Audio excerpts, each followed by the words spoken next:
Good afternoon, everyone. Welcome. I'd like to call to order the March 28th, 2023 regular council meeting at 4:03. Council would like to acknowledge the Ucluelethat on whose traditional territories the District of Ucluelet operates. Audience members and delegates are advised that this proceeding is being video recorded and broadcast on Zoom, which may store data on foreign servers. Has everyone received the late agenda? The late item is Food Bank on the Edge Society Delegation Background Information. May I have a motion to add the late item to the agenda as part of the delegation by the Food Bank on the Edge Society? So moved. Councillor Mafty. I'll second that. Councillor Hoare. Any further discussion? All in favor? None opposed, and that carries. We have also received a request by the applicant to remove item 7.2, DVP for subdivision servicing Lot 16 Marine Drive, 449 Matterson Drive, from this evening's agenda. Notice will be given of the council meeting at which the development variance permit is going to be considered. Correspondence related to that item will be published on that agenda. May I have a motion to approve the March 28th agenda as amended? So moved. Councillor Hoare. Second. Councillor Kennington. Any further discussion? All in favor? None opposed, and that carries. We have the March 14th, 2023 regular minutes. Any errors or omissions?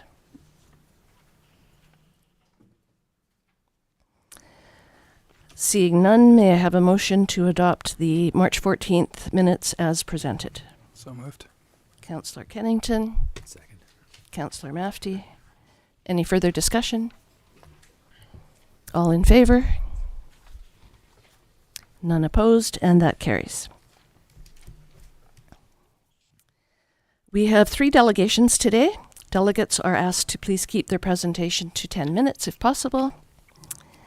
Our first delegate is Sergeant Jones from the Ucluelet RCMP detachment. Welcome, Sergeant Jones.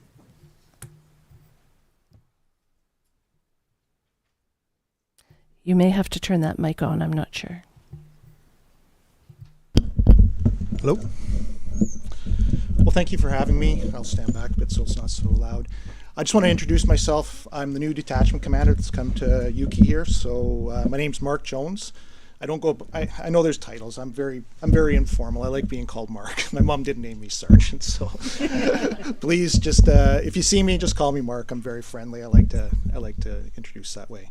I just thought I'd do a couple quick things. I'll give you a bit of background about myself since I'm going to be hopefully here for the next 4 years.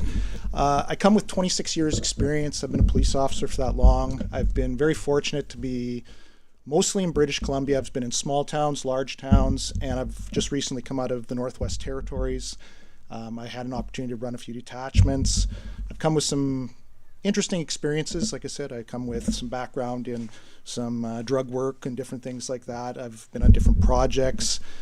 12 of my years were spent working with police dogs as well, so I've done some of that. So I come with a wide variety of experiences, which I hopefully will be beneficial to the community. With that introduction, I'll try not to waste too much time because I know these things, they want to go quick. One of the big things we do is every fiscal year, which is what the RCMP starts, is April 1st. And as such, I've already had a bit of a pre-meeting with the mayor and such, and we like to set forward our policing priorities. And one of those policing priorities generally is what we call crime reduction. I'm hoping that some sort of preamble has been brought up so that I have some ideas. What I want to do is we want to tailor it around each of the different communities that we police and what we can do to make it better. And as such, crime reduction, I've used some different examples, and I'm hoping that if possible, it doesn't have to be decided right today, but if maybe through some discussions, we could get to a point where we can decide on what you would like to see us as the police do to help with crime reduction. So what do you see as a priority within this community? And one of those things I suggested, which I've known has sometimes been traditionally brought up, would be stuff like impaired driving or distracted driving. I understand that, and I don't know how serious it is, but at this point there's some issues about the way people drive in the community in regards to speed and the playground zones and stuff. So what I'd like to do is I just want to put that out so that unless somebody already has some, if you've already discussed it and you have some thoughts on it, I'd like to come to some sort of understanding of what the community would like us to do to help with crime reduction. So that's one of the things, that's one of the topics I want to do. And as well, I've always said I'm very open, and when I had the quick conversation with the mayor and stuff, I always want to know what we can do better. What have we done in the past that isn't working or isn't going right? What can we do better? If there's something you can think of, and if we can work within those bounds, we will. You know that we obviously have constraints. We have to follow certain laws. We can't just whimsically decide on what we want to do and can't do, but we can always do things better. And if we can, I want to know from your perspectives what we can do better, and if we can accomplish that. But most importantly, I do definitely want to get these policing priorities set so that we can start focusing on them and making sure that we're doing something to change that. And for the most part, that's pretty much about it. I'm always open to questions. I'd love to be able to keep communication open. I don't know how it's been in the past. I know Jeff Swan, who used to be here, was very well known and everybody loved him. I like communication. I'm very surprised that there's no real form of some sort of statistics given to mayor and council about per se what happens every month, what happens every quarterly thing. I think it's important for everybody to understand what's going on in the community. It doesn't have to be personal information, like you're not getting that type of information. It's more the statistics. What are we as the police doing to be part of the community? What are we doing to help resolve issues? That type of thing. I've always been used to monthly meetings, and I know that's probably maybe not necessarily going to work in this situation, but I'd be very open to if mayor and council are interested, I could come quarterly or at whatever sort of way they want it done. I could do that. I'd like to present just to keep everybody up to date. That way, if there are issues, I want to know about them. I don't want them simmering and becoming, festering as problems. And that's pretty much what I just wanted to kind of open up with. Anybody have any questions, concerns? Thank you, Mark. Any questions from council? Oh, we've lost Councillor Anderson. Councillor Hoare? Not a question. I'm all about communication. I would love it if you came and gave us quarterly reports. I know we've had a few odd reports over the last term, but not regular, and it would be nice to know what's going on. Yes, I concur. Quarterly would be great. Okay. Councillor Anderson, anything from you? Nope, not at this time. Sounds good to me. Okay. No further questions. Be sure and if you have a phone number now, be sure and get it to Dwayne and he can get it to me. That'd be great. Thank Sure. you. I'll follow up probably in the next few days when you have an opportunity to discuss this and see what we can come up with as a priority here. Great. Thank you for coming today. Right on. And Thank you welcome for to the having me. community. Thanks.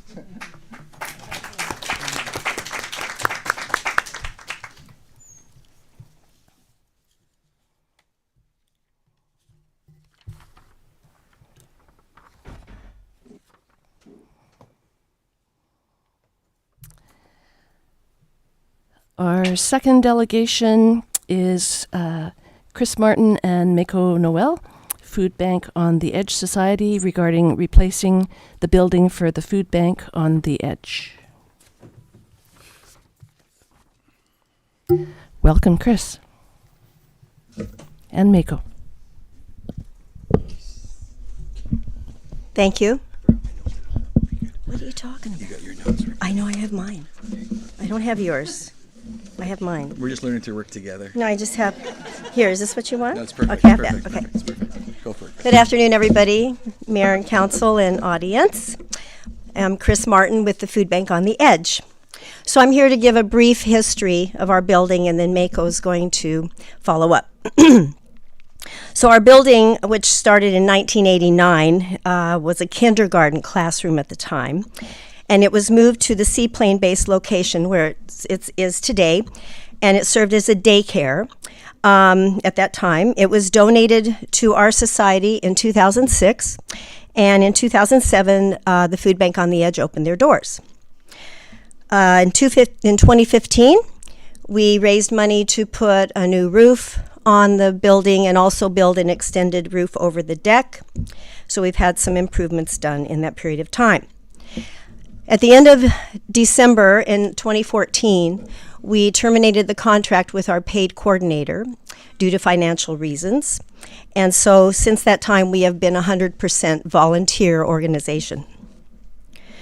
Prior to COVID-19, our donations we operated solely on donations that came from the community, from our citizens and businesses. But COVID-19 was good to the food bank. We got a lot of grant money from Food Banks BC and Food Banks Canada. We got donated food, so we saw a big influx of funds to help with food insecurity. In light of the recent inflation and weather-related effects on food supplies, the Society continues to receive subsidized food purchases. And at the beginning of this month, our Premier, David Eby, announced that the province is going to commit $200 million in an effort to help stem food insecurity and infrastructure issues related to the pandemic and the climate-related issues that we've experienced. The increased demand that we've seen crosses all lines.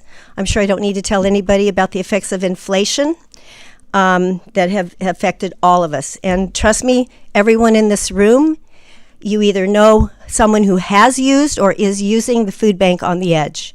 We support about an average of 152 individuals per month in our communities, and we spend between $3,500 and $4,000 a month on groceries so that they can meet their basic nutritional needs. Thank you. Thank you, Chris. Okay, phase 2, 5 minutes. I think for your worship and Councillor Hoare, this is Food Bank's been something that's come across our table many times, and I think one of the struggles that we've had as a board, they've had as a board, is really trying to, relying on volunteers to pull the package together, or relying maybe a bit heavier on the district, and that it was unsuccessful. So we just kind of wanted to flip it around. So in November, when I had a bit more free time, I decided I was fortunate to join the board of the Food Bank, and so some of the struggles, I know that side, some of the struggles that we were having. So we're just trying to give you guys more of a turnkey approach here. And I know there's probably going to be a bunch more questions from staff towards us a little bit later on. But just a real highlight, we've ordered a building, and we're doing our first check on Friday. We'll be doing our first deposit of $105,000. So we're independent. That's a huge thing for us, right? And again, it's just because we don't want to get kind of caught up in the delay, any other future delays, because the building's in pretty tough shape. And we did elaborate in the report that's been provided to you a little bit about how we see this possibly unfolding. And then obviously we know that we're probably going to be on the hook for another deposit here at the end of April. And we're hoping to give the mayor and council, working with staff, an opportunity to decide if your appetite to contribute some funds towards this project. So we have two questions, really. It's how much money are you willing to contribute to this? And the second part is the location. And you'll see in the breakdown, there is an ask of $500,000, which there's a possibility that $100,000 of that would be going towards upgrades to Forbes Road if you guys were so fit that you needed to put it up to Forbes Road. So a lot of the numbers that are in there, the building itself is $308,000, foundation. tearing down the building that was given to us so generously. That's in there too, $25,000 to get rid of it. So, out of there, between infrastructure, utilities, and demolishing, they're looking at about possibly $125,000 of the $500,000 budget. And yeah, that's it. Again, there'll be some more questions for you guys. Do you have some questions for us, or? Okay, thank you. Any questions from council? Councillor, no. Councillor Hoare? Give me one, Councillor Hoare. Community forest funds, we all know that's what, there was a survey done. We all know that affordable housing, food bank, and a hard sports facility were top 3 priorities. We know that affordable housing has been checked off with the recent RMI funding that we've done. And so we hope that this will fit the bill for community forest funds. That survey was in 2016, so it may be time to do a new survey, but I'm sure the food bank would still be up in the top 3. Perfect. Well, I think many of us in the room were probably here then, so.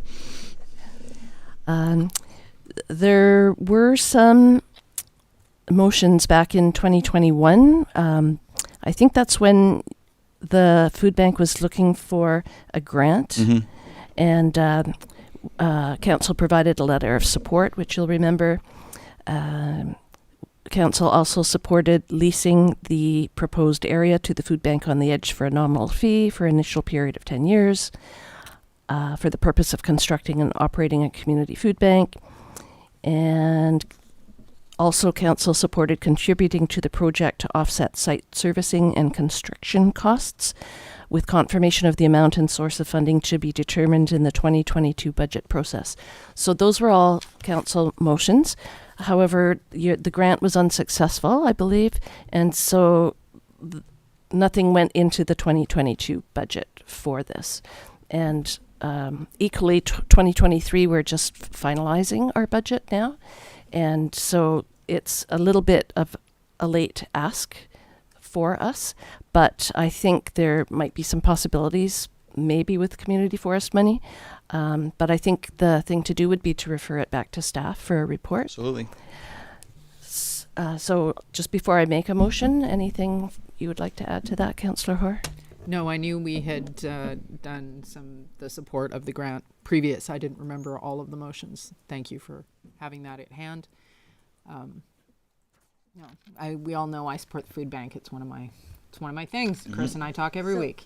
Can I speak to this just real quickly? Sure. So yes, 2 years ago we were applying for the gaming grant, and at that time our project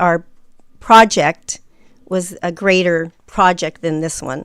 So we had a building, and Ian knows this as well. Councillor Kennington knows this. So we didn't get the gaming grant. However, what did happen 2 years ago, and the reason that we can put forward this down payment this week, is because we were given a gift of $100,000 by the All One Fund Foundation out of Victoria. So that is the reason that we are able to move forward this week with our initial down payment on our building, which has been scaled back a lot, but it's a utilitarian building that's going to serve us very well. We're going to be able to continue our service, our community service, in a clean environment and a brand new building. So we're thrilled, and that's basically why we're here today, because we've been able to do this. So thank you. Thank you very much. I have a potential motion. I would move that the Food Bank on the Edge Society's request for $500,000 in funding from the District of Ucluelet for the replacement of their building be referred to staff to prepare a report to be considered by council at a future meeting. If I could have a seconder. I'll second that. Councillor Hoare.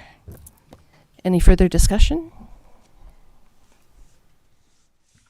All in favor?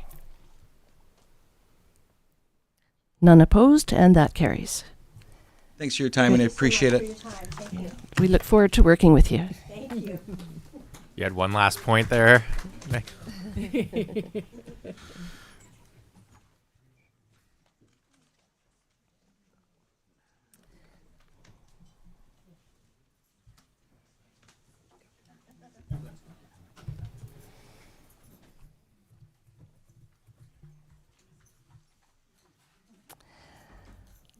Our last delegation is from Broom Busters, and I understand Miss Sales will be presenting by Zoom. If you could promote her so she can share her screen, Mr. Rotenberg.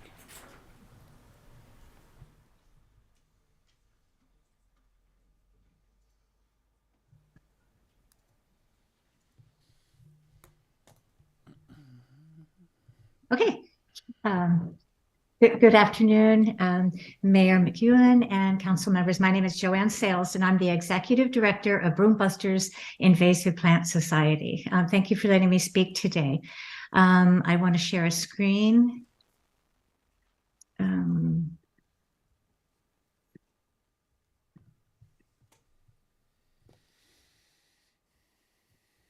Okay.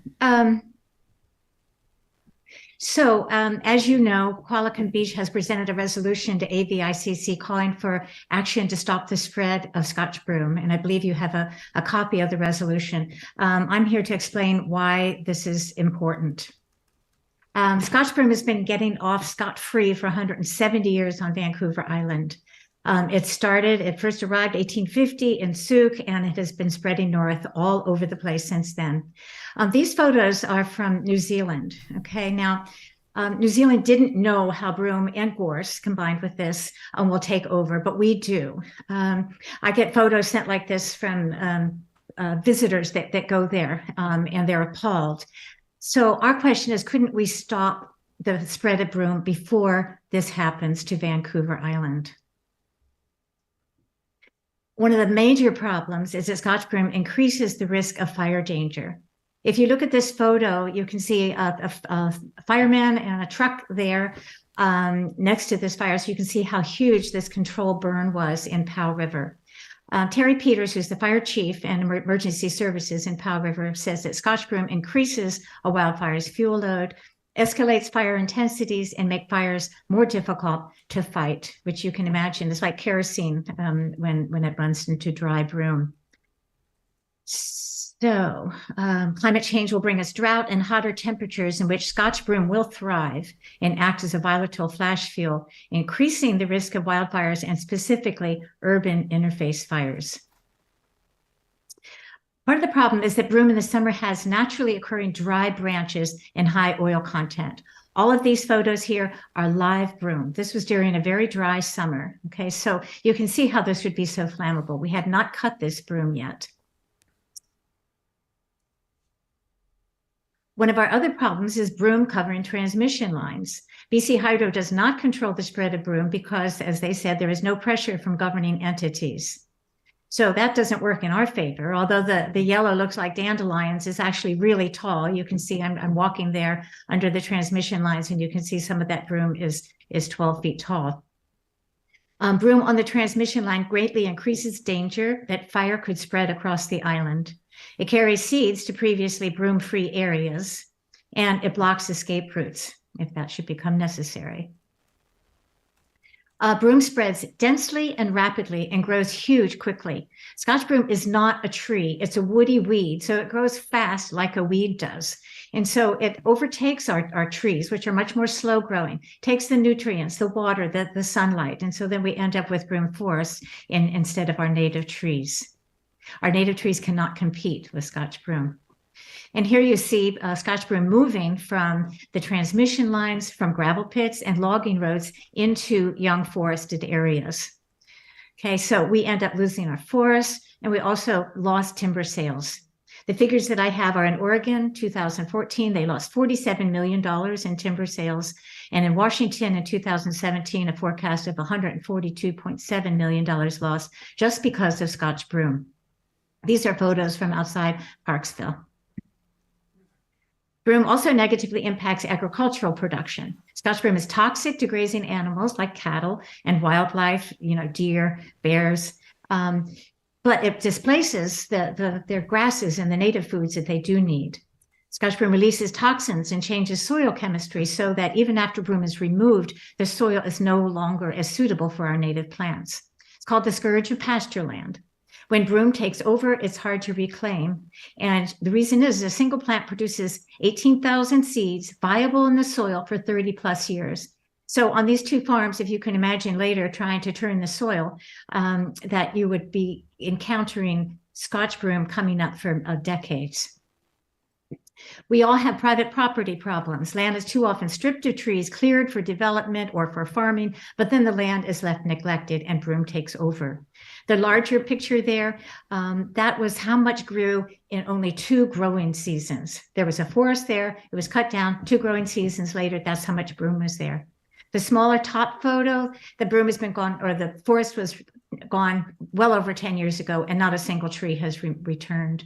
And the one in the bottom is near the Top Ridge Park. That is going to be a broom forest as well. There's broom in the middle. Broom always wins. Blackberries or broom. It's a contest between the two, but the two of them win. Scotch broom is a threat to biodiversity in BC, a huge threat. According to an assessment study for the Invasive Species Council of BC, Scotch broom is the invasive species causing the greatest harm to species at risk in BC. So if you look at this chart, the top bar is Scotch broom. It's the top offender, and all of the other plants and animals that are invasive species, threatening invasive species, are below that. So Scotch broom is not only affecting plants, but it also affects birds and insects and terrestrial mammals. Therefore, be it resolved, let us establish and implement actionable steps to control the aggressive spread of Scotch broom all across BC. And implement broom-free fire breaks along long stretches of broom for obvious reasons. And be it further resolved that local governments are encouraged to use bylaws and policies to control and manage Scotch broom within and near urban boundaries. I love this photo because you can see how huge that broom is. This was from Lanceville, and a developer cleared it, and then nothing was built on it long enough for the broom to grow that large. So considering how harmful and dangerous it is, why is nothing being done about Scotch broom? Why is it only classified as a weed of concern? Well, Scotch broom is mostly on Vancouver Island. And so if you look at this map here, you realize it's up to the local governments and communities on Vancouver Island to speak out and take action. So Broombusters' request is that Ucluelet support Qualicum Beach's resolution at AVICC to address the rampant and unchecked spread of Scotch broom on Vancouver Island. But I do have to say very sadly that I recently went to a conference of Invasive Species Council of BC, and Scotch broom is starting to spread all over BC. So it's a whole province concern. People really care about the spread of Scotch broom, and they want to see action. These are just photos, one from Ucluelet, Qualicum Beach with our MLA along Highway 19. And we have lots of community cuts and individual broom busters. 2006, there were 10 volunteers. 2022, 667 volunteers cut broom over 6,000 hours across Vancouver Island and the mainland. There's now broom busters from Stewart to Alert Bay, from the west coast to Coquitlam. 17 local governments participate. We say cut broom in bloom at ground level or below. Just very quickly, I wanted to explain, like, the place you have to cut is where those 3 branches come down into a single root. You have to cut at that point, but then before the heat of summer, that plant will die. If it's cut at other times of the year, it might have time to regenerate. Top picture is a mowed area. Mowing does not kill Scotch broom. And also when you pull it out, when you dig it, if you excavate, then you're exposing all the seeds and you get rid of one plant and maybe you'll get 50 more. But cutting actually works. And all the volunteers are trying to show this, to demonstrate this. It's not that hard. So Ucluelet could become broom free. It's not so bad yet. At the point where it becomes like Savory Island in this photo here, then it might become too late. So we understand limitations of funding, staff, and volunteers, but it doesn't take many volunteers to set things in motion. So here are some strategies that have worked. Put up signs with contact information, website information, train a few people and let them cut on their own time. Loan them loppers. Piles of cut broom are the best promotion. They tell people this is the time to do it, this is how you do it. And open up broom busting for 4 weeks. And cut while broom is in bloom and stop when the seed pods form.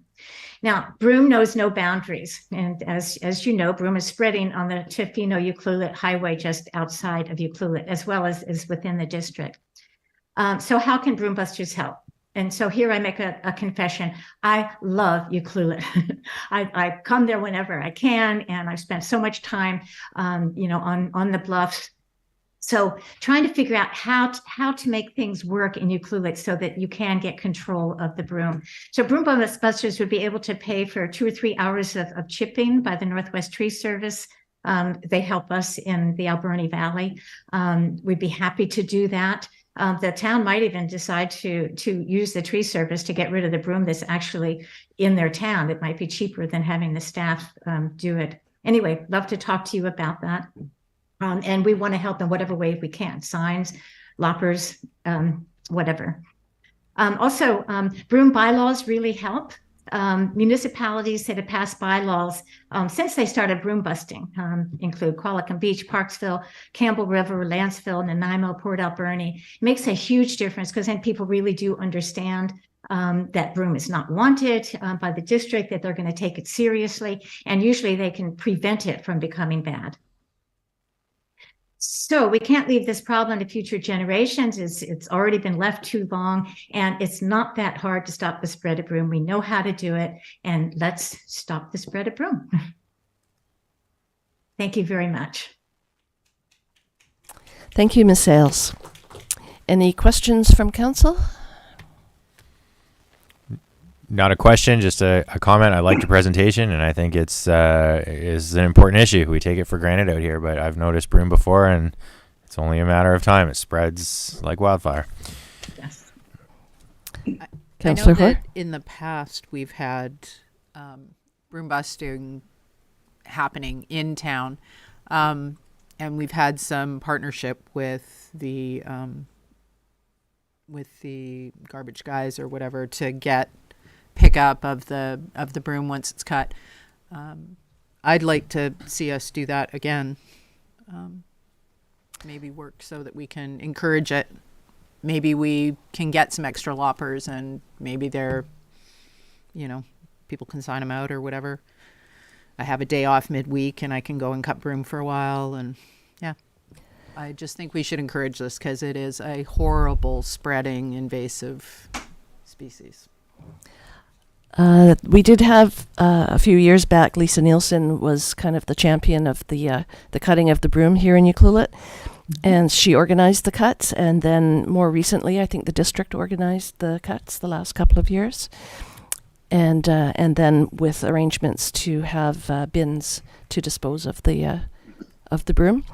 You mentioned the tree service. Where does that tree service live?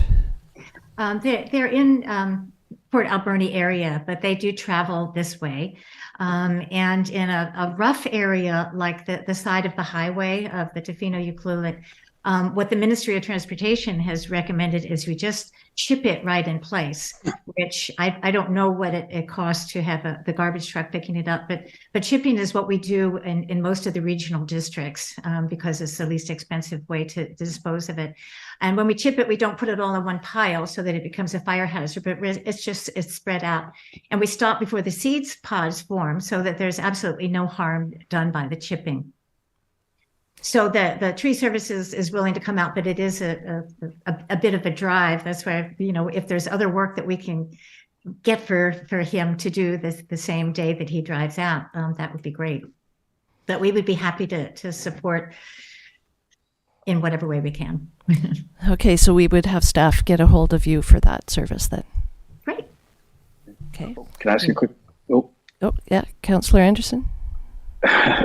through the mayor, I had a couple of questions. Well, first of all, I've cut my share of broom, and I think I got sore wrists there a couple times from cutting so much. And I'll definitely confirm that when you pile it up and you burn it, it can get out of hand pretty quickly. I learned that lesson the hard way. But my question was, if we're looking at Washington being, projected at $147 million problem, I know getting volunteers to do this can be tricky. I'm just wondering if, given I guess my first question is there any support at the provincial level to fund this or put a mandate in moving forward? Because it looks like it is spreading. And based on what you see, do you see this as moving eastward across BC? And is it out of BC? And has it moved over to Alberta?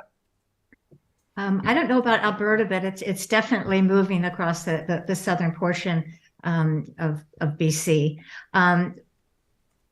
Qualicum Beach is where Broombusters started, and Qualicum Beach is putting this proposal ahead, trying to get there to be a mandate on the provincial level. I don't know why this invasive plant is ignored, but it is pretty much ignored, probably because it's so widespread. But just because it's widespread doesn't mean that we can abandon it. We might not be able to eradicate it, but there's a lot that we can do. And one thing that helps to get volunteers is just to ask people to do it for 2 hours a year. So it's not that you join a group that you have to, go out again and again. It's just 2 hours a year. That's helpful. Yeah. Right. Thank you. Did you have a second question, Councillor Anderson? Nope. No, that's good. Okay. That's great. Councillor Hoare? I'm curious. The plant itself is volatile and toxic, and it releases toxins into the soil that is bad for the native species. But if you chip it, it isn't a problem? That seems counterintuitive to me. Right. I think it's a trade-off. There's some people that say, well, you can't burn it because it'll put toxic fumes out. You don't want to stack it and compost it anywhere because of the toxins. It's just simply a bad plant, and we're making sacrifices one way or the other. But the most important thing to do is to make it possible to stop it, right? Like for a while they were saying, oh, all invasives have to be bagged on one of the islands and taken in plastic bags to the landfill and buried. And it's like, you're not going to stop it that way because people won't want to be cutting it and putting it into bags. Broome is just too big. So I think that it would be better if we could make it just disappear, but we can't. So I think that the damage of chipping it is rather minimal, and there doesn't seem to be any problem with the plants growing back around it. Usually we uncover the native plants and then they come up through the broom. So prevention is the best thing. Stopping the spread is what we do first, and then we move into the denser areas. For sure. Thank you. All right, thank you for your presentation, and I'm sure we'll support Qualicum Beach's resolution at AVICC. Thank you very much. Appreciate it.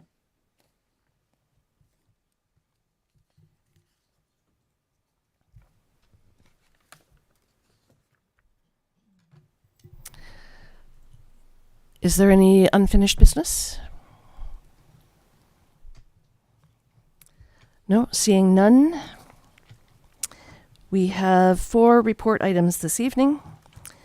The first, actually, we're down to 3, aren't we? We're down to 3. The first report is Section 57 Notice 238 Matterson Drive. This report will be presented by the Director of Community Planning, Mr. Gregg. After the report is presented, the property owner or their representative will have an opportunity to address council, and then the director will have an opportunity to respond, followed by the property owner's opportunity to respond. Mr. Gregg, do you have an overview of your report? Thank you, through the Mayor. I'll give a brief overview. I'm just preparing to share my screen, and I've got a spinning wheel here. Okay, here we go.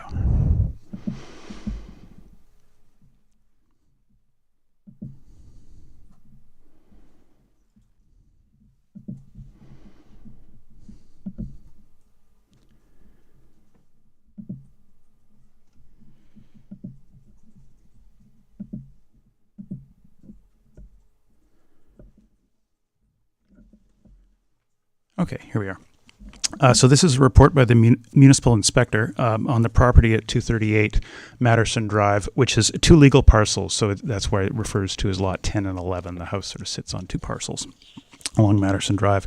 And just briefly, this property came to staff's attention through a review of utility records, and we're cross-referencing with business license information, and then looking into the online bookings because there are some inconsistencies. And so earlier this month, the business license for a bed and breakfast that had been issued to the previous owner was suspended, and really that Section 57 notice is not around the business license suspension. The operators, the owners of the property, seem to have be complying with that.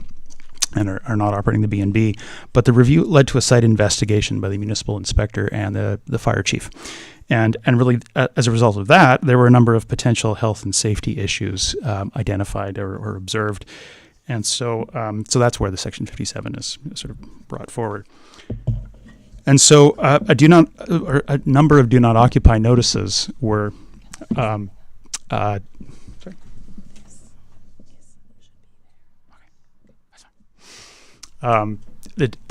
do not occupy notices were posted on 3 structures and an unpermitted wood stove on the property. I'll just run through them briefly. The first was a tiny home, if you will, on a trailer. Tiny homes are popular on the internet, but it is not a dwelling. It was being used as an unauthorized dwelling, and there was plumbing, water, and sewer services extended to this trailer without a permit. And so the use as a dwelling is essentially it doesn't meet either the zoning or the building bylaw. The second item that was observed was a shed on or accessory building that had been converted and used as an uncertified dwelling, and we have no record of a building permit for that. And the plumbing, again, water and sewer had been extended to that building without a permit. Third was a wooden shed, a sauna building, which is located. It's quite visible from Matterson Drive. It's quite close to the front property line. It's within the front setback, and again, no record of a building permit or wood stove permit for that. And as well, there was a second wood stove issue with an unpermitted sort of wood stove that had been added to a roof section off of a garage at the rear of the property, and the fire chief considered that required immediate removal because it was deemed if it was fired up, it could be a hazard. And we understand that both of the wood stoves from those have been removed. A follow-up investigation identified that it appears that there are 2 secondary suites within the house, and the zoning bylaw, you would note, allows a secondary suite, not 2, but also we have no record of a building permit or occupancy for either of those secondary suites. So these issues are essentially there's a mix of infractions of the zoning bylaw and the building bylaw, and really the Section 57 notice focuses on the building safety issues, so the building bylaw issues. So the status really today is that there are do not occupy notices. They need to remain on the 3 accessory structures that were identified. There's no record of an occupancy permit for either of the secondary suites, and so as I noted, the zoning allows 1, not 2, and building or plumbing permits would be required to clean this up.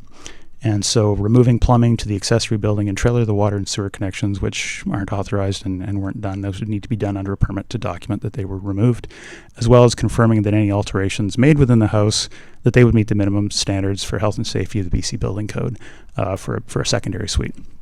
So that process would need to be undertaken by the owner.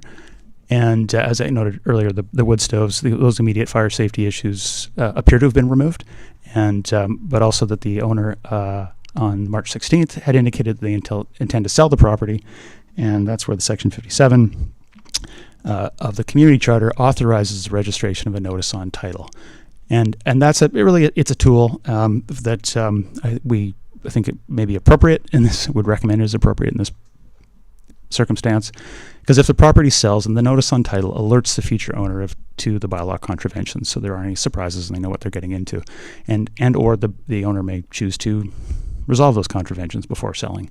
Either way, once the notice or once the bylaw contraventions are addressed in the future by the current or future owner by obtaining the permits, then the Section 57 notice is removed from the property title. And with that, I just see if there are any questions. Not quite yet. Any questions from council? None at this time. Okay, this is the opportunity for the property owner to speak. I'm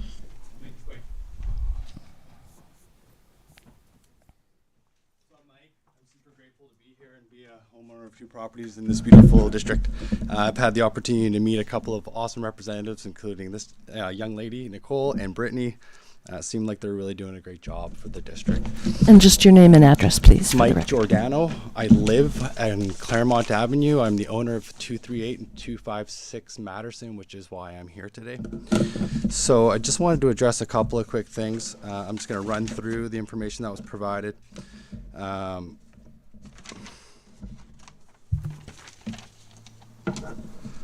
There's a couple of points in the letter that I was given that I don't think need to be addressed today. I'm going to touch on what Mr. Gregg was talking to, and again, thank you for your time, sir. Tiny home trailer without permit, unauthorized dwelling. That building, that trailer is sold and is off the property. Okay, there's no connection to that building. It doesn't exist anymore. So I'd just like to make sure that we're aware of these things before you make your recommendation. Okay, that's why I'm here. I do feel it's unnecessary, and I might comment to that in a moment. Okay. Wooden building located in the front with a wood stove, no records of permit. So that is under 10 feet by 10 feet. The building permit's not required. That wood stove and chimney have been removed from the dwelling.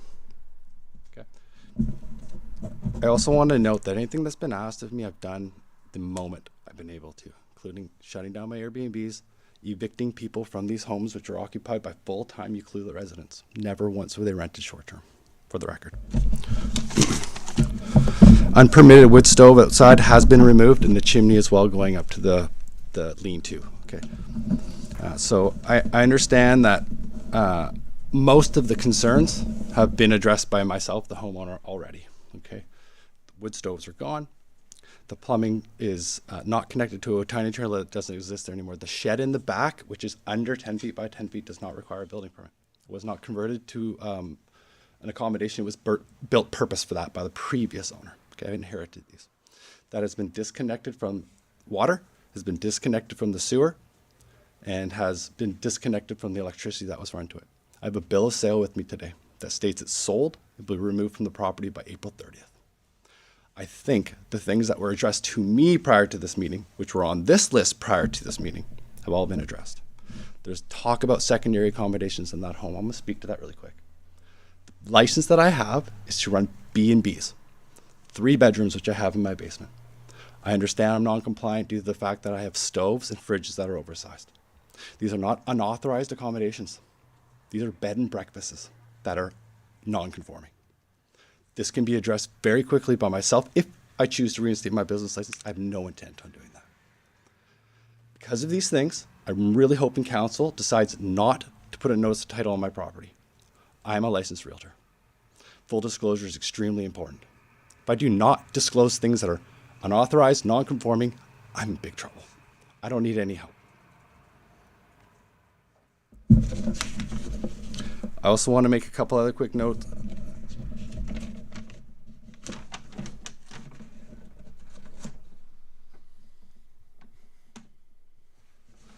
You know, the one other thing I will comment to, and this woman is very good at explaining what she's doing for a living, Brittany, the building inspector, okay? You know, there's discussions around pulling a building permit, obtaining a permit to disconnect from sewer. Okay, there's one connection to my cleanout. It is a rubber gasket with 2 screws. If the city feels I need to pull a building permit to have a professional plumber remove that rubber gasket and cap it, I'm okay with that. I will commit to doing that. I do not feel registering something on the title of my home is appropriate. Because I was emotional on the phone with this man and identified I may consider selling my house. You know, I really feel like that was over leverage. I will present a letter and an email to council with a couple of the things that came up during the time, starting with the bylaw enforcement officer to date. I'm really grateful for everybody today. I really love being a homeowner here. I feel like it's not the right place for us moving forward as a family. I will be moving forward, selling those properties.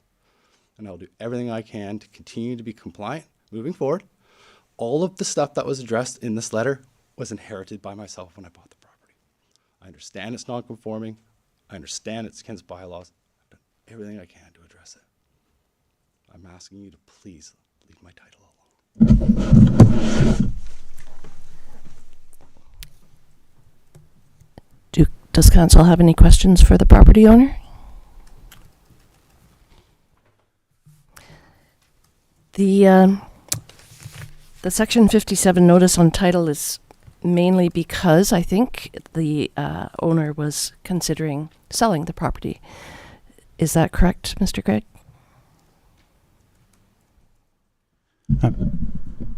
Yes, the owner expressed in an email on March 16th that he intended to sell the property immediately, and the situation of inheriting the contraventions from the previous property owner really is the purpose of the Section 57 notice, so that future potential purchaser, when looking and doing their due diligence to buy property, would be aware. And simply a matter, and I think that the steps that have been taken to bring the property into compliance are laudable, and really it's I think a relatively simple path forward to obtain the permits to document what may have been done in the past without permits, and to ensure that they meet code, because that is the municipal process for really ensuring that those minimum standards are met. And so, just before you go, the process would be fairly simple if a Section 57 notice was put on title. The process would be fairly simple to remove it should the property owner comply with everything that's being asked of him. Yes, the compliance by taking out and confirming through plumbing, building permits that the uses on site comply with the code. Once that has been completed, because we don't know until they go through that process if a secondary suite, say, needs any work or anything under a permit. But really, once that process is permitted and completed with an occupancy, well, then the Section 57 is removed. Okay, thank you.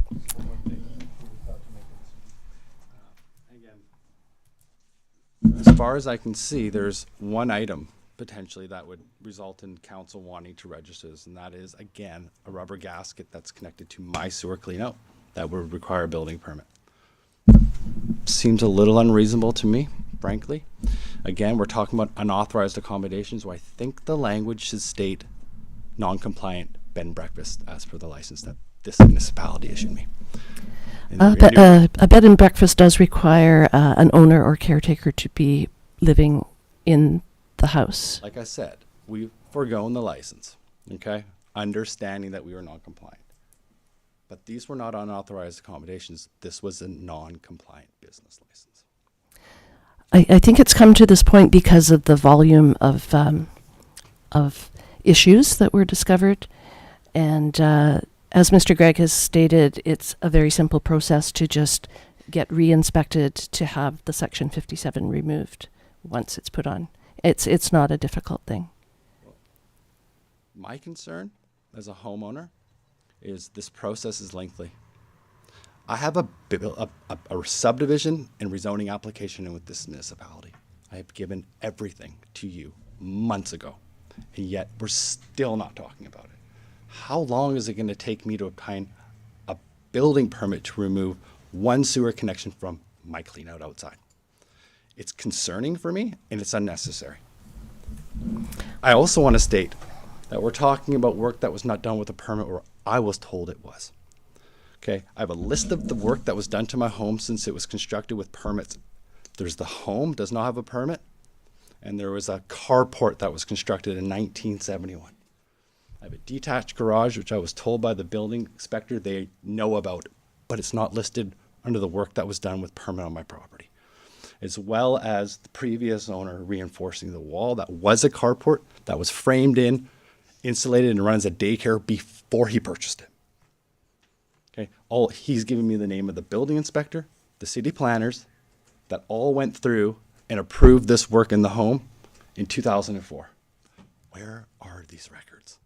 It's concerning to me as an owner that we're stating that these things didn't happen, where I'm told multiple times by very trustworthy and honest individuals, no need to lie to me, giving me the names of the contractors that did the work, giving me the name of the building permit inspector and the building planner that came on a weekly basis to check the new foundation wall he poured, the new slab that he poured, the double 5/8 drywall between these two accommodations, which he had to get done before he was issued a business license.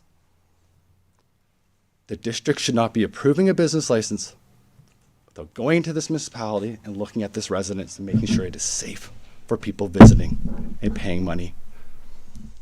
And I'm not trying to be rude in any way. I'm an emotional person and I'm entitled to my emotions and feelings. I really think you should reconsider putting anything on the title of my property unless you have all of the information. And if you are missing information for any reason, it has been lost, damaged, or destroyed, the city needs to be upfront with me as a homeowner. So I am told it was all done correctly. Quote him, he's a poor person that would never step out of bounds and do things incorrectly or without a permit, including sewer from that garage to the cleanup. So before we start ripping things up and applying for permits, let's make sure we know what's necessary, what has been done with the permit. I'm really grateful for your time today. Thank you immensely for hearing me out. And I'm sorry, sir, if this seems like a waste of city staff's time today. Thanks. Thank you for your comments, and we do appreciate all the work that you've put into rectifying everything. Yes. Can I ask a question of Mr. Gregg? Yes, Councillor Mafty. So I just want to go on the record. I'm just trying to understand what the situation is. I've followed the correspondence. I've read the material. I feel like there's just a lot of information floating around, but one of the important things that I want to clarify for myself, would you agree that at this point the sewer cap is the last piece of the puzzle here as of today's date? As I mentioned, the plumbing permit to confirm the removal of that plumbing is one issue. The other is the follow-up inspection that identify what appear to be 2 secondary suites for which we have no record of occupancy. And so if the property owner has evidence or can produce a copy of a permit for these, that would be one thing, but we don't have a record of it. And so the building permit to essentially legalize is the term often used, which is really a matter of confirming or modifying the building to comply with the building code to make sure it meets the minimum health safety standards. To get an occupancy permit, that would be what would resolve the secondary suite issue in the house. How quickly can the district do a follow-up inspection? The timing depends on the property owner. Because they are going to have to, like any property owner who's dealing with a suite for which there wasn't documentation, depends on the specifics of what's there and how it was built. They would have to make an application, show what's there, whether they would need to make modifications to meet code or whether it meets code. That I can't answer without having the plans, if you will, and having the code review. So there is a process for bringing a non-complying building into compliance.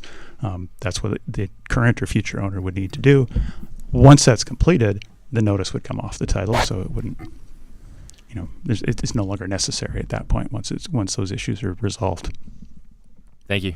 I really am struggling with the unauthorized accommodations piece here, folks. I have a business license for those spaces.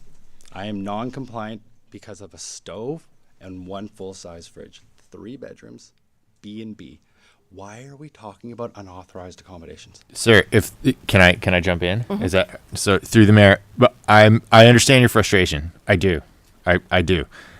But if I'm interpreting what you're telling us today correctly, it should be fairly straightforward for you to solicit a follow-up inspection and show that your property is compliant. Like if it's little details, this doesn't require a rebuild or a reno, right? Doesn't require a building inspector.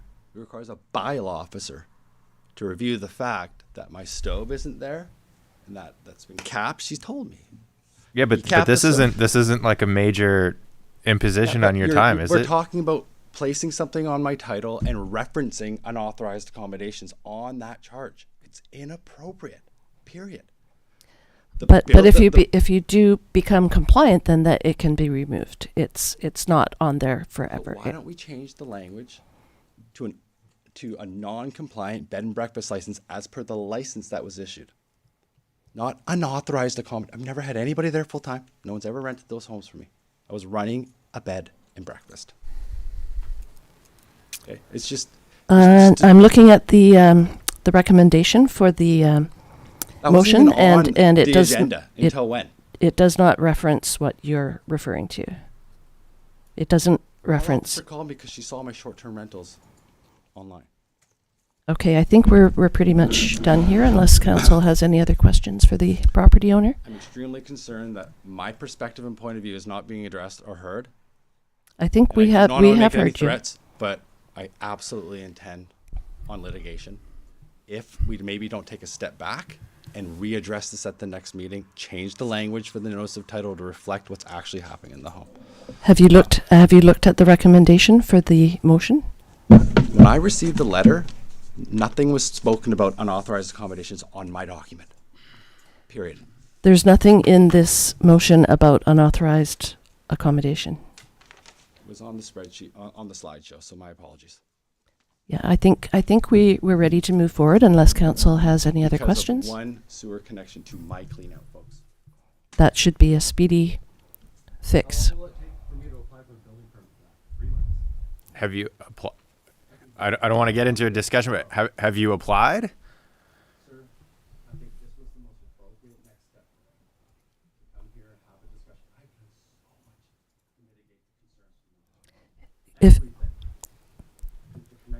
If you could speak at the microphone, just if you have more to say, and then we'll move on.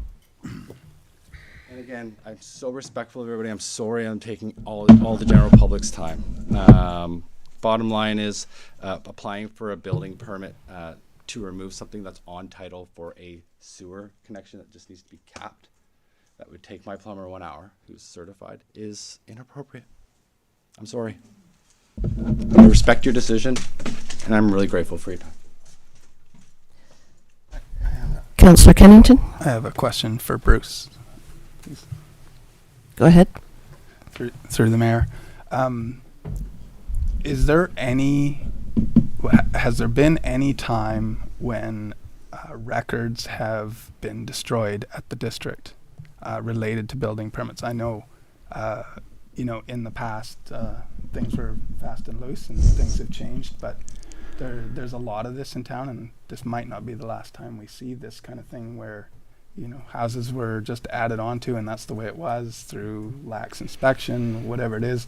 And I sympathize with the owner somewhat, although as a realtor, there's a disclosure statement, so he would have legal repercussions against the seller for not disclosing that these items were illegal or not permitted. But he maintains that there were permits issued, so where could they possibly be? Through the mayor, you mentioned missing permits, work done without permits, inconsistencies with some of the documentation. In Ucluelet, it can be what we experience is all of the above at times. We understand there was a point in time in the history when there was a flood in the municipal office, which destroyed some records. We're not sure entirely what was destroyed because it's not really documented what got too wet to keep. So is it possible that there was a building permit that was destroyed in that? We don't know. Yes, it's possible. And so again, if the property owner has a record of those permits that it appears that if they're in contact with past staff or inspectors or whatnot, if they have some documentation of that, absolutely we would look at it. Yes. Thank you. Is there any possibility of tying the title, like delaying it with the application for the building permit? So if he applies, just hold off, and if like a week or whatever it is, just to smooth it out, just get it going, just move it through so that it's not this tense situation we're in. Through the mayor, that is something that municipal councils do, and it is really up to council whether to authorize but delay for a period of time to allow the property owner to make application and maybe bring the bylaw contravention, to tidy it up so it's not necessary. When there is a pending sale or evidence that the owner is interested in selling the property, we would recommend putting the notice on title. It is a relatively quick and painless exercise to remove the notice once the contraventions are removed, but it avoids having a future buyer being caught unawares as apparently the current owner is or was because of the in the past, I guess it wasn't fully disclosed. If that's the case, so that would be our recommendation, that with their indication that they are interested in selling the property, it is prudent to put the notice on title, and the notice does not have a lot of detail. What ends up on a title is really it's very brief. Of just it's a heads up, a flag that the municipality is aware of a bylaw contravention. Doesn't go into any of the details of what it is. We don't shape wording of the notice. It's just something Land Titles puts on there that shows up on a title search. So somebody buying a property would just see that flag and then they're aware something's going on and presumably attend a municipal hall and ask and do questions and do their due diligence. Another question through the mayor. So as it stands right now, there's 2 secondary suites because there's ovens and refrigerators and that sort of thing. So potentially, like, are we talking about ripping out drywall and pulling the electrical right back to the panel? As far as the second oven is concerned, or is there one suite that can stay and one has to come out? Through the mayor, the zoning would allow a secondary suite, so one potentially could stay.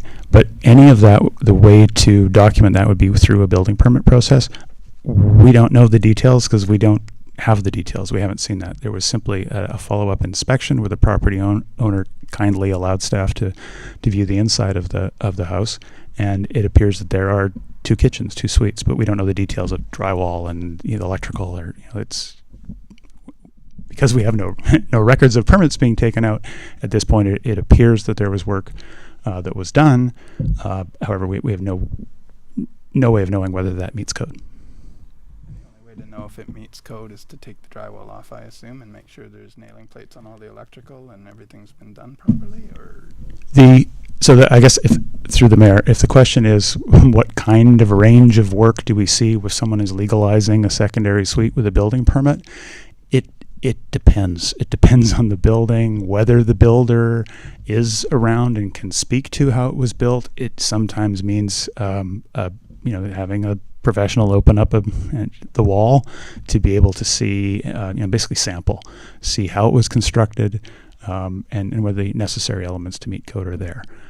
Sometimes it does not require that kind of intervention to see what's behind the scenes. But I guess the best answer I can give you is, unfortunately, it depends, because we just don't have the details into how this structure was built. Thank you. Councillor Mafty? Can I just ask you, sir, a couple questions, and then one of the other issues that's coming up for me here, you've told the council tonight that you've never short-term rented those properties. Is that correct? I only short-term rental, not the ones outside. No, the 2 dwellings that are sold and one's removed, and the other, those are always full-time. To answer your question. Okay. Yeah, that's it for now. Okay, thank you. Just for clarity, I did have one of my 1-bedroom suites in the basement as my caretaker for the licensed business that I was running. So, yeah, I guess that would be conceived possibly as renting. I had somebody running that business for me in the 1-bedroom suite. Were you taking money from that person? I was taking money from them. I'd call that renting myself, but okay. Sure. Yeah, I appreciate the question. Again, my integrity is extremely high, because I personally feel that way, and I'm always honest. So allowing myself to clarify is important to me. Again, your decisions I stand by and support. Just with respect to the stoves, there were 220 outlets in that when I got my business license approved. And as far as I can see, I can have a 220 outlet for other appliances other than a stove running a bed and breakfast. So, I think that the intent is probably somebody's going to take that and B&B it and not try to convert it to authorized accommodations, which I believe all the work was permitted anyway. But so I understand correctly, the notice of title would reflect the fact that I have a sewer permit that needs to be pulled up, and that's it, correct? That was the only thing on that list. At this point outstanding, based on my discussion and all the other work that was done. So if a notice of title has to be put on title for the fact that I have a clean out with a rubber gasket that needs to be removed and capped, completely your decision. It seems like a lot of money in process for taxpayers that may or may not be appropriate. Can I ask you one last follow-up question? Are you today planning to sell your property or not? Yes. Yeah, and those 2 accommodations that were run as businesses or business licenses, everything's vacant. That entire home is vacant. Not one person occupies the property today. So as far as being non-conforming, having accommodations, people accommodating or paying me rent, it doesn't exist. It is literally sitting there. I heat it up so that when I pop up for these meetings, I'm warm. Really appreciate you guys. I think we're finished. Councillor Anderson, anything from you? Can you hear me okay? Yep. Yeah, the only, I mean, I understand like the plans might have been difficult to dig up, and Ucluelet has been known to be Wild West in the old days. But at the same time, being a realtor, I find it a little bit difficult to not know that when you inherited, or when you bought the property and inherited these buildings, especially putting in wood stoves and looking at the pictures, it would be hard for me to believe that you wouldn't have realized there might have been something wrong there. And further, when going on Facebook, when I Googled the address, there was a video selling the property and advertising it and showing the outside buildings, the wood stoves, the sauna, and the whole house, and referred to it as a money maker. So that, to put the notice on title doesn't feel like, you know, I agree that you could fix these things up, and it sounds like you're planning on doing that. I think that's fine, but I wouldn't stop short of putting the notice on title for that reason. That advertising it for sale, I feel like sometimes people here might, in this situation, might just kick the can down the road for the next seller, or for the next buyer, I should say. So for me, I think, yeah, it's one of those things where we put the notice on title, and you do the work, and then that's what happens. Yeah, my realtor probably jumped the gun before I made the decision to sell those dwellings and take the wood stoves out. So she can amend that. The home is not for sale. It is not listed for sale at the moment. So she's pre-marketing my property. She's got a bit of an issue she needs to address, not me. Okay. Not the listing agent. Thank you, Mr. Giordano. We have a motion before us. Would someone like to make that motion? I will do this.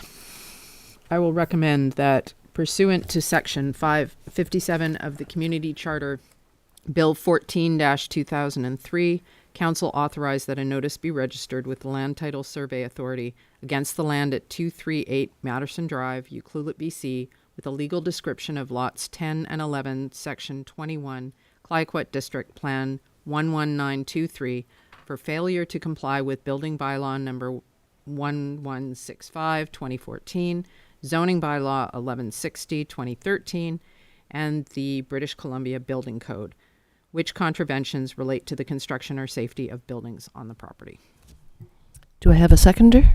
I'll second that. Councillor Kennington, any further discussion?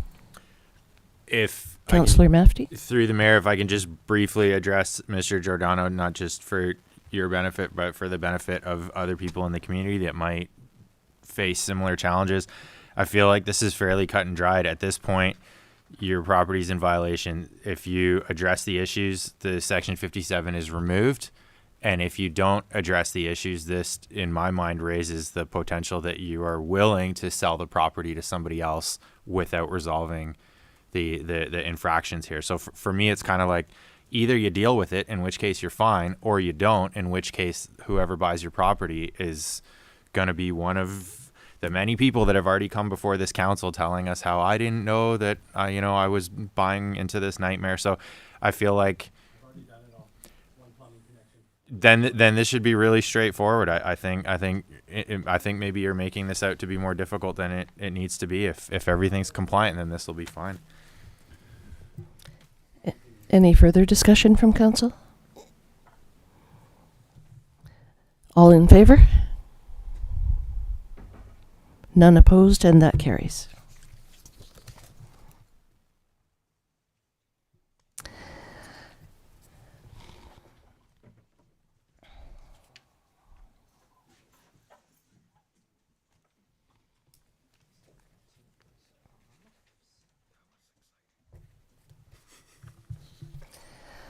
7.2 we are removing from the agenda.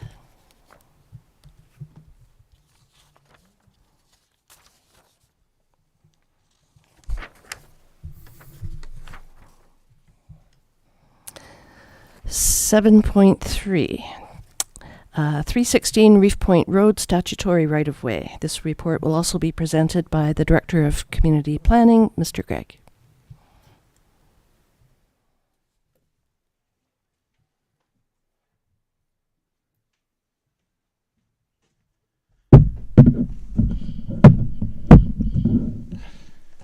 Thank you. Through the mayor. So this is a request for really. It's a timing question around the statutory right-of-way that was registered, or that was to be registered on Lot 37 at 316 Reef Point. On page 115 and 116 of the agenda, the staff report provides some general background on the development approvals that preceded this and led to this, and context on both the development and the Section 219 covenant, which was registered on the cabins properties, which promised a statutory right-of-way. And sort of the timeline of that, and the construction of the cabins. And perhaps I should highlight.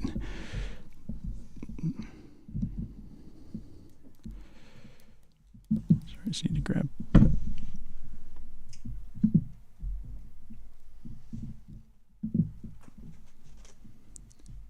Here we are. Okay, so I've got a pointer here. So on the screen.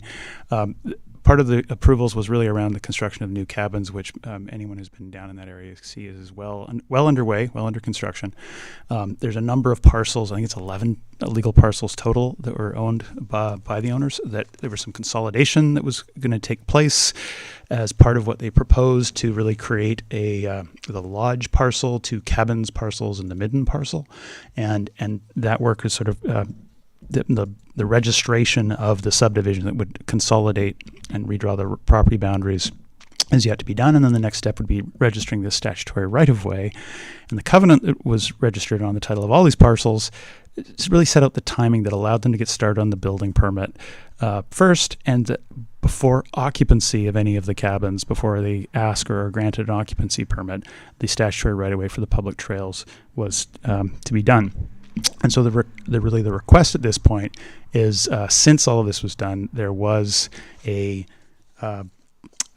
judgment, and sort of what changed, I guess, is that the judgment was delivered on the building scheme, which is a private contract between parcels or parties that the district is not party to. So really that is something that was registered on the subdivision of the whole Reef Point neighborhood by the developer who was doing that subdivision some years ago. There was a judgment that resulted in really them being told that their Lot 37 would not be suitable or allowed to be used for the staff accommodation and commercial uses that they had intended, despite the zoning that's now in place. So the owners are essentially reconsidering what they're going to do with the Lot 37. So the portion really that the recommendation is a council motion that would allow the occupancy of the cabins to proceed without just that section of the trail being registered at this time. It wouldn't remove that from the covenant that's on the property. It would really just allow them to decide what they're going to do with the property before moving ahead. So there would still be that commitment on title to provide the trail right of way, only it just wouldn't happen today prior to them getting occupancy on the cabins, which are all but complete under construction. So I just wanted to highlight that the other trails would be registered now. So that would be the trail that goes down I'm just trying to highlight it here, the old alignment of Peninsula Road. So it would connect to the north end of Terrace Beach and the municipal park, but also the trail that would go through the Midden site and over to Peninsula Road to connect up with the Spring Cove Trail. Those would all be registered now still. It's just that one section on Lot 37 that's being proposed to leave for another day when the owners have a better understanding of what they are going to do, or what their choices would be going forward with that part of their development and business. Are there any questions? Thank you, Mr. Gregg. I assume this is happening because they want occupancy to not miss the summer season for this year. Yes, that the occupancy permits are typically when they've checked all the boxes of meeting the building code requirements, they deserve occupancy. The covenant that was put in place really allowed them to get started on their building prior to doing the right-of-way and subdivision work. In the interim, this judgment on the building scheme came up, which throws a wrinkle in them providing that one section of trail. So really, it's a timing issue. And yes, as soon as they get occupancy, I believe they are keen to start using them for housing guests and generating some revenue to pay for their construction bills. Thank you. Any questions from council? Through the mayor. Councillor Kennington? Lot 37, did that get consolidated in the end with the lodge parcel? So is that one parcel now, or is they No, through the mayor, no. That the subdivision, it's still 9 or 11 parcels, all these fragments of old right-of-way and different parcels. That consolidation has not been done. We understand we may have the final survey plan this week. They're just about ready to register that to create it. So this, again, it would just allow them to hold off on the lot 37 piece until they've had a chance to really sort of fully consider what they're going to do with that portion. Because really I think my understanding was that they've been focused on getting the cabins built and their construction project that they have underway. So the right of way, it's been a while since I've looked at this. Essentially, if lot 37, all they're allowed to do because of the legal action is use it as a single family lot, that trail covenant is the driveway to that lot. So that must be the challenge. Possibly. It really depends on how they choose to move forward. There's a number of alternatives that I think could come to pass. We really haven't had those discussions, nor have they applied to change what the approvals are for that. So it's a bit hung up because they got zoning designation and the covenant, which suggested what they were proposing at the time. Then the circumstances changed, and really now that timing is really holding up what would be the occupancy of the cabins portion, and they simply haven't had time to straighten out or figure out what to do with lot 37. So they would not be able to use that lot for staff housing then either. Is that correct?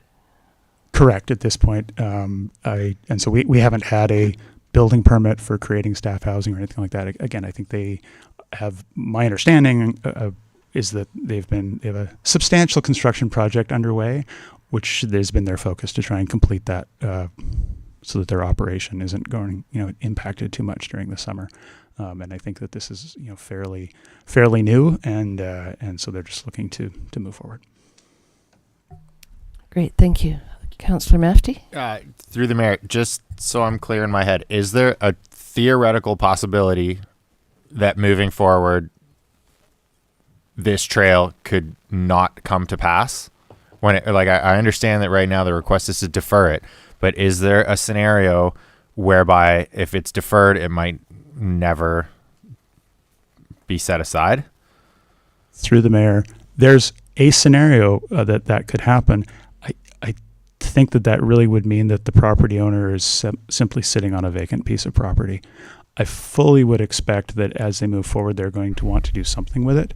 Right now it is zoned for one use, which a judge has said they can't use it for. It may well be a change in zoning they're looking for, and or development permit, or I wouldn't presuppose, but I think that in the near future we'll see some application for what to do with that, and then that would be a time for that discussion of does a trail fit within those plans or not, and what are the alternatives at that point. So there's a scenario where the timing is one day forever, but I think in that case that lot would just be sitting vacant, and I think that's a possible but probably unlikely scenario.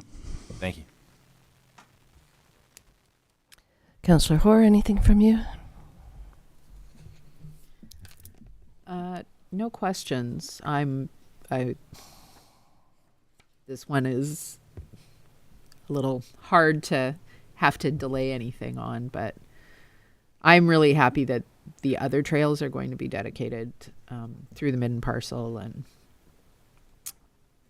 I agree. This property is one that there's a limit to what you can do on it, not just because of the judgment. So, yeah. Councillor Anderson, anything from you? Just throw in some 2 cents here. I know there's a lot of moving parts to this one, and it predates me. But going back and looking at the background on it, I can see that at first when I looked at it, I thought, well, okay, if we don't satisfy, or if the owner doesn't satisfy the obligation, we don't want to set that precedent. But I had some clarity with the district on what's happening, and it makes sense because of some changes that have happened that's made it difficult for the owner to make this decision now. But I don't necessarily think that's this doesn't fully just do something in their favor. Obviously being open for the summer season makes a lot of sense, and that's helpful for them as business owners in the community. But at the same time, I think if to give this a little more time makes sense also for the homeowners to look at it from the other perspective up in that area on Reef Point Road and Coral Way, in the sense that they'll have a chance to react to whatever is done with Lot 37 and what the decision is going to be moving forward with that right of way. And so at this time, if we just greenlight it right now, it's not like we're also giving them a chance to see what's going to happen in the future as well. So I think that it's actually fair for both sides, the way I see it anyway. Thank you for that. Any further comments? We do have a motion before us.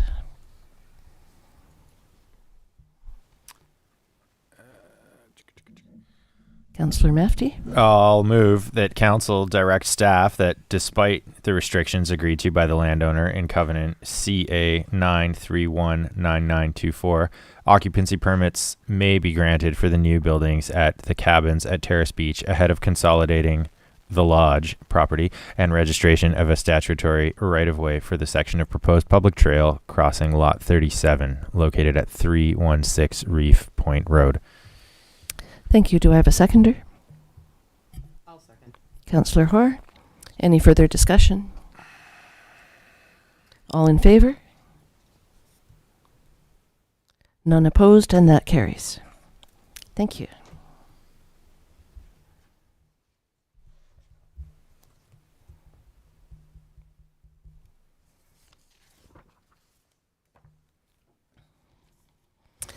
The final report item is 7.4, Lot 13, Request for Funding, Tsunami Risk Mitigation. This report will be presented by the Director of Planning. After the report is presented, the property owner's representative will have an opportunity to address council. Welcome back, Mr. Gregg. Thank you. Through the mayor, I'll be just very brief in overviewing what the staff report, and then the proponent is here, and I'll let him speak to it.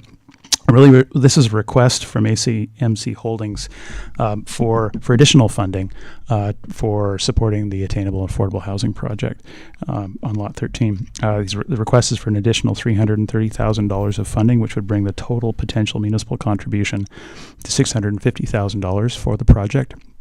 That equates, it's equivalent to round numbers, around $20,000 per lot for the 33 lots. And the participation of BC Housing, as noted in the report, is key, and they have a letter of support that's attached to the report here. The timing of the contribution, I would just note, it mirrors the initial funding commitment. So the funds really would be provided by the district from the Affordable Housing Reserve Fund to BC Housing once the homes exist. It's really at the tail end of the construction was the timing that was sort of set up with the prior agreement, really sort of reimbursing the BC Housing who are financing the construction. Once the homes are constructed, have occupancy on the last of the homes, essentially they're there in existence, and sort of a done deal at that time. That's when the funding would take place. Beyond that, I just see if there's any questions before the applicant addresses council. Any questions from council? No, I think this one is pretty straightforward. Mr. McLean.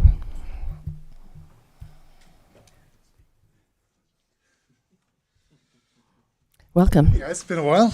It has. Mostly came here to answer any questions that you guys might have. I know the property's been sitting kind of vacant for the last little bit, but mostly because when we knew the tsunami policy was coming in place, we had the delay of that. Then when it came into place, we had to make sure that we had the right plan in order to do so. So Emerald Sea Engineering is my coastal engineer who has come up with a plan that I think is supported by staff. And so yeah, now we have a nice plan on building this whole thing out. And this was the last council's suggestion to come back and hit you guys up again for more. But do know that through the AHOP program with BC Housing, this is not something that you're giving that you never get back. This is money that you do get back, plus 10% of any profits that are made off of any of the resale 22 AHOP units. So this is not money getting thrown out to help everything. Also, your additional funding allowed me to reduce the prices even further, because any developer has to contribute in discounting and pricing as much as that's contributed by municipalities and BC Housing through their low finance construction rate. So the properties are now not only discounted 10% off of appraised value, they're more closer to 12% off appraised value. So just know that it's not going into my pocket, it's going towards making these homes more affordable. So, and that's all I have to say. But if you guys have any questions, Thank you. So you had your engineering done. You got your letter from BC Housing. I see I have become a Mr. Marilyn McEwen on that letter. Didn't know I need a about that. proofreader more than I need anything else. Sorry. Any questions from council? No? Okay. I see there is a motion before us. Who would like to make that motion? I can do this. I'm assuming they need to be done separately. Probably. Better safe than sorry. They can be moved together, apparently. Okay. Yes. I will move that council directs staff to allocate $330,000 of affordable housing reserve funds in the 2023 budget and 5-year financial plan to offset tsunami mitigation costs for the 33-unit development at Lot 13 Marine Drive in conjunction with the BC Housing Affordable Home Ownership Program, and that council indicate that the offer to provide funding in the amount of $330,000 to offset tsunami mitigation costs would remain valid until September 1st, 2025, and would be payable to BC Housing upon the owner obtaining a final occupancy permit for the last of the 33 houses to be built on the proposed lots. Thank you. Do I have a seconder? I'll second that. Councillor Mafty. Any further discussion? Seeing... go ahead. Can I ask one question of district staff? Yes.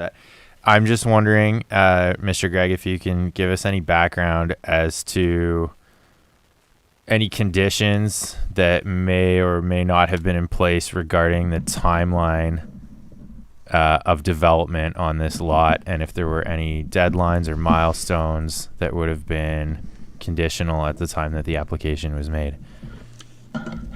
Through the mayor, two things I would highlight that at the time of rezoning, the owner, the applicant, proposed that. How much background to get into? Mr. McLean was purchasing the property from Weyerhaeuser at the time. And as part of there's a difference in what the district was going to require in terms of getting credit for the 33 affordable housing units with what Weyerhaeuser wished to see in terms of the timing. So Mr. McLean offered an option to purchase to the district, which really set a timeline in place that the subdivision would be complete by September 1st of 2023, or that the that was sort of the one condition. After that, the district could purchase it for $1 per lot, so $33 could purchase the property, and that option would stay in place, I think, until 2030. So by September 1st, completion of the subdivision or financing with BC Housing to the tune of $500,000 or more actively to further development of the property. So that would signal that BC Housing essentially were in and were on title and was, relying that would see the project through. So that is one deadline. And then the other was the offer for the funding from the district for the sort of supporting the project and offsetting some of the costs from the Affordable Housing Fund. That offer from the previous council motion and the one that's on the table now was really for the same. It would be, that offer was open until September 1st of 2025, so 2 years beyond that. And at this point, the condition of receiving funding through BC Housing has been met. No.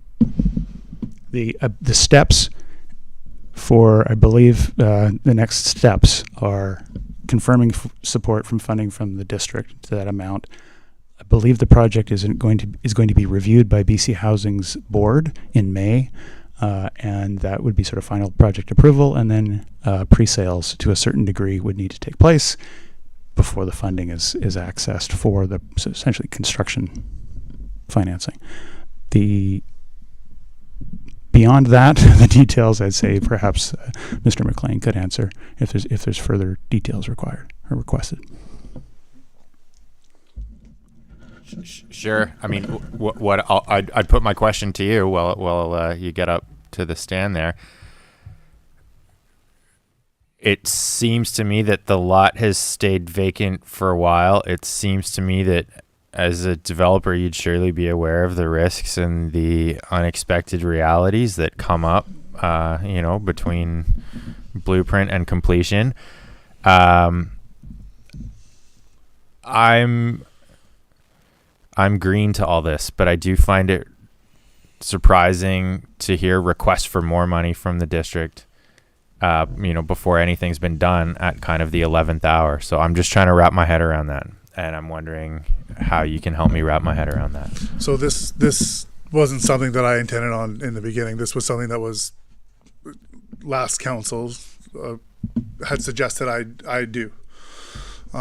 Given that when they voted in the tsunami policy, I'm just speaking from some old council members, they didn't mean to include my property in that. So my property basically had to now go hire coastal engineers and figure out how to make this tsunami safe. So that's been a lot of the last time that we've done that. It wasn't my suggestion to do that. I was suggested this. So the offset, there's no offsetting cost for me. This is offsetting cost for the development. This makes it cheaper for homeowners. If you guys decided not to do this, then the properties just go up in value. I just have to charge more. BC Housing being on board does have some things like, yes, I do need to have pre-sales in the same amount of their mortgage that they're going to lend, so that way they know that they're getting their money back. That's always been something that has been on. It's just that was just one hurdle that's just taken us a lot of time to figure out. But it was not something that we expected, really.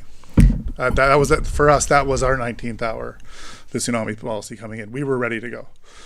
And so BC Housing, the reason that it needs final board approval is because in the last year or last 2 years, the costs have gone up more than 10%. So the project did have a stamp on it, but because both the mortgage amount that they're lending and the values of the property have gone up 10%, it needs final board approval again because of that. So that's the reason that we have to wait till May. And that was a province mandated study that had to be done, correct, Mr. Gregg? It wasn't us being mean to Andrew. We're a mean municipality. Through the mayor, the tsunami policy, which Mr. McLean was referring to, was adopted last March by council. That is not imposing a requirement on any property nor singling out specific properties. what's happened over the last few years is the province changed their flood hazard management guidelines, which, although they are called guidelines, they have some statements which are pretty cut and dry about what an approving officer needs to consider before approving a subdivision in areas of known flooding risk. The policy that was adopted last year opened the door to an engineered solution. Without that policy, effectively the subdivision would get a hard no from the approving officer, or very likely, I can't speak for the approving officer, but there was a conflict with this area is known to have some risk of flooding. How are you going to mitigate it? The policy allows for an engineered solution. So that's what the policy was about, was to sort of open the door to have the possibility for it to be looked at in a different way. That engineering has now been, the report is attached to the request here that Mr. McLean has had some engineering work done, and then costed that out to come up with, okay, what is the additional foundation and grading work, which resulted in the amount that the request to offset with further contribution. Does that help clarify? Because I can appreciate that's a confusing bit of the timeline of this. Thank you. We're all good. Okay. Any further discussion? Got a quick Councillor question. Anderson? Through the mayor, just to make things more unclear, I had a question about. So I understand there was a member of the public that had written a letter saying, "Is this amount just going to the developer?" And I think we've cleared that up by saying that this is going to be BC Housing, and it was an unforeseen thing. So I get that. I was wondering if the way I understand it is that in a way that money comes back to us in the end and ends up back into the affordable housing pot at the end of the day. Am I right in thinking that? Or is that the stipulation that it has to be sold at market value at a later date? That happens. Through the mayor. On page 146 of the agenda this is the second page of the letter from BC Housing, which is sort of an update letter of overviewing the project and their support for it. It kind of has a table which itemizes what would be the contributions, which totals the total estimated contributions equal what they put on the property as a second mortgage. So BC Housing would be putting a second mortgage on to the tune of $1.1 million over the purchased lot. So that works out essentially, so a purchaser, the second table down below, is either getting BC Housing essentially writing down the cost by $45,000 to $55,000 to make them more affordable. Those mortgages stay on title. They don't have to be paid off by the qualifying buyers unless they sell it on the free market for more to a non-qualified buyer, in which case the proceeds from paying out that mortgage, BC Housing collects, plus any increase, proportionate increase in value on the property, and that is returned to the district and goes into our Affordable Housing Reserve Fund. So the way they describe it, which I think is useful to think of it, is that the money stays in the community for affordable housing in perpetuity. So if a qualifying second buyer comes along, down, say 7 years from now, somebody else wants to buy it and they qualify, BC Housing is quite happy to leave the second mortgage on there to keep the price down. But if at some point it sells to a non-qualified buyer for more money, then the money comes back into the district's affordable housing program. Does that help? Right. Yeah. Thank you for that answer. Yeah. Yes. Great. Very quick follow-up. When you say the money comes back in, what you're talking about is the difference between like if the house sells for more, that difference is what's going to come back in to the district's pot. The proportionate. So here in the past, we had all kinds of sketches trying to explain all of this. I don't have them handy, but if that's okay. See if I can describe it. In round numbers, say today it's the market value of a unit were $500,000, and there's a second mortgage that's put on there. Essentially, BC Housing is acting like mom and dad or grandma or whoever to say, hey, we'll help you out. but we're going to put a mortgage to put it on title. So the purchaser only has to come up with $400,000. So you still need to go and qualify for a mortgage, but it's for a $400,000 home. You're not paying the full $500,000 cost of it. That second mortgage, where did that come from? Partly it's BC Housing, partly from the developer, partly from the district. So that's that total. So their valuation, that $1.1 million total for the whole development, is what BC Housing is going to fund those mortgages to bring the cost down. So now we have a $500,000 unit. Say it sells years down the road for $1 million. Say it's doubled in value. And so that second mortgage proportionately is no longer $100,000, it's $200,000 in value. That comes back in. And remember, of that $100,000, we've put up less than 50, but because it's the total value of what BC Housing and the developer are also adding. So that $200,000 second mortgage down the road when they sell it, it comes back into our affordable housing fund. So it's an interesting tool that BC Housing's come up with. The one thing it doesn't do is guarantee permanently affordable housing. That was one thing that it could sell out into the market. But what we realized is that really this is a mechanism not for permanent affordable housing, although the money stays in the community. It's about building housing supply and getting households into the market. So those 33 families get into the market, that changes their lives, and they're now have a different circumstance. But it also gets those units built, and so that's sort of the way to look at it. So it's a little different than permanent affordable housing, but it's the program that they're pursuing. Thank you for that lucid explanation. I did miss your little drawings in this report that you Oh, we can bring them back. But thank you. We have a motion on the floor. Oh, Councillor Anderson, did you have something? Yeah, one more quick question. So if the time comes, like I get this, and I think this is a great idea. You've done excellent work here, getting this affordable housing off the ground with BC Housing. I think it's great.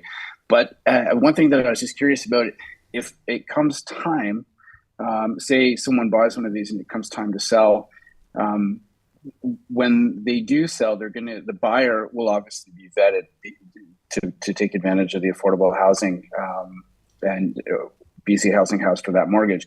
So they're gonna have to fit within a criterion. They're not obviously can't be.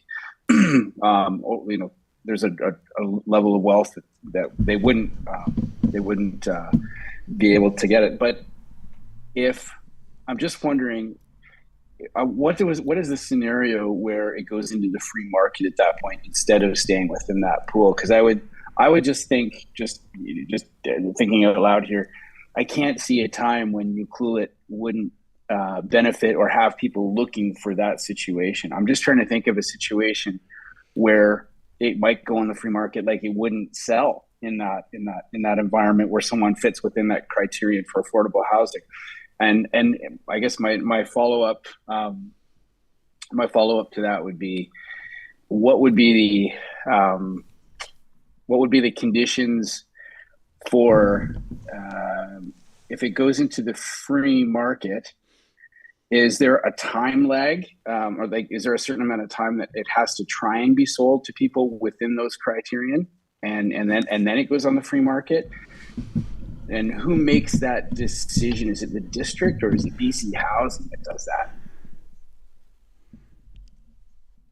Through the mayor, I'll try and answer that. I think probably the way of looking at it is so if down in the future you have a qualified buyer who's now the owner of the property, goes to sell it, let's say on year 7, essentially there's two groups of buyers potentially. If they sell it to a qualified buyer, it's at a lower price because the BC Housing, that second mortgage, could stay on there and keep the price down. But that's not to say they would have to sell to a qualified buyer. They could sell it to somebody as well, but a non-qualified, unqualified buyer, because someone had assets or had an income that was too high, say at that point in time, simply they wouldn't have the benefit of the second mortgage from AHOP. They'd be paying the full price tag for it. So there's no timing necessarily. It's really what buyer do they find. But in some ways, given the housing situation and the other alternatives or lack of them in town, it may well be that you'd have qualified buyers who would be there to pounce on it.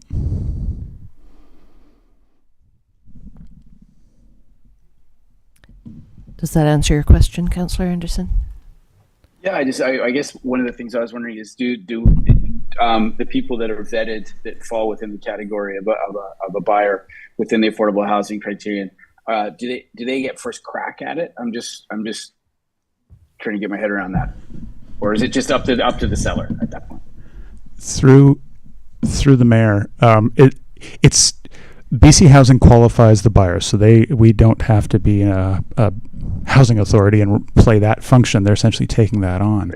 Right. But essentially, the way I think of it is that if you had a property for sale and you could sell it for either $700,000 or for $500,000, you may have people who show up who are interested in the $500,000 home. It's a matter of whether or not they qualify. If they don't, they could certainly buy the property. But those who are interested, because it meets their ability, there isn't a housing authority role of sort of vetting purchasers ahead of time. Really, it would be like any other purchase. It's just the price tag would be somewhat lowered for a qualifying Ucluelet resident household because of the continuing role of BC Housing. Right. Okay. Thank you. Councillor Mafti? Can I jump in with a super quick question? And that's something that would be information that would be within the listing? Through the mayor, if I were selling it, I would list it that way because you probably have buyers lined up. So yes, that it really it's an advantage, I think, to have that, as it widens the pool of potential buyers to people who otherwise couldn't afford it in town. Just a comment through the mayor. I think, part of the strategy is to get people into the market. So if we suppress that and somebody has to move, they would be selling. If we want to keep them down, they won't be able to move up and change their situation. So this is like that first step. Whoop, you're on the ladder and up you go, and then we'll do it again somewhere else. And it's just getting people into homes and that kickstart that everybody needs. So it's not necessarily like an affordable apartment building or that where it's social housing or whatever. It's just get people into the market. So that's the way I see it. That's a good way to describe it. Thank you. Any further discussion? I'm just going to comment that I like that, we don't lose that money from the affordable housing. It's basically banked in those units until or if it sells at market rate later. So I think it's a good thing. Excellent. Let's call the question. All in favor?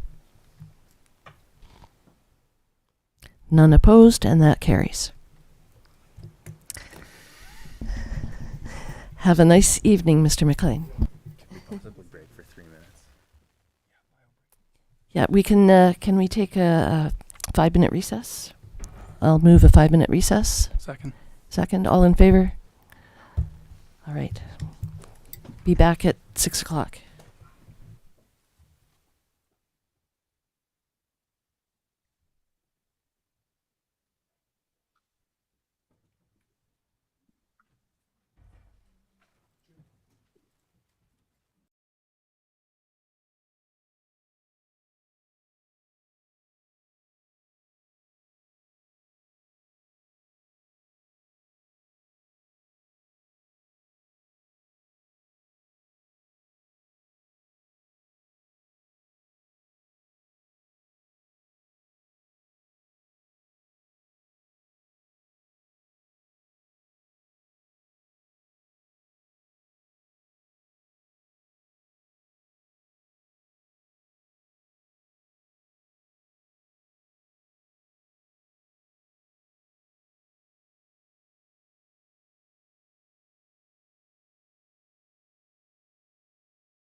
Is that going to be long, do you think? I have no questions.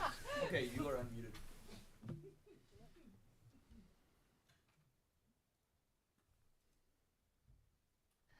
We'll call this meeting back to order at 6:01. Are there any notices of motion? There are 4 correspondence items. I would like to bring item 9.1, Proposed Emergency Support Services Agreement, for discussion. Mr. Lawrence, can you please provide some background? Thank you, Madam Mayor.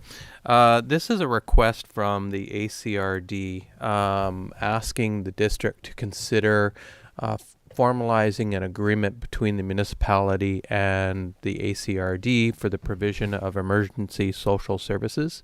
ESS is something that occurs in the instance of a declared emergency or situation where residents in a given area require emergency support. We have a contract with the Red Cross that provides this type of service for us. So they're requesting to be a part of that agreement under the District of Sparwoods and formalize an agreement with the district. And they would provide compensation for the district for providing that service. One of the key elements is that the South Long Beach Area C area, the District of Euclid is likely going to be the service respondents regardless. So if anything were to occur, whether it's tsunami hazard or large fire that affected multiple properties or a single property, or some other forest fire or something like that that affected properties, we would probably be the main respondents and activate anyways. So it doesn't cost the municipality a lot. The ACRD is proposing to compensate, and we would enter in discussions with respect to that. They did include a sample agreement with the letter. Staff are reviewing that. They haven't provided that to council at this point in time because we need to review it, make any suggestions. But before that agreement is really looked at, we wanted some direction from council if this is something that council in principle is in support of before we put the time and energy into negotiating an agreement and hammering out the details.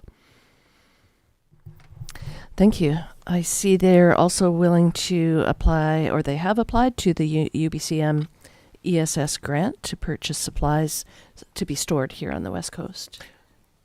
That is my understanding, yes. Great. Any questions from council? Sounds like a win-win to me.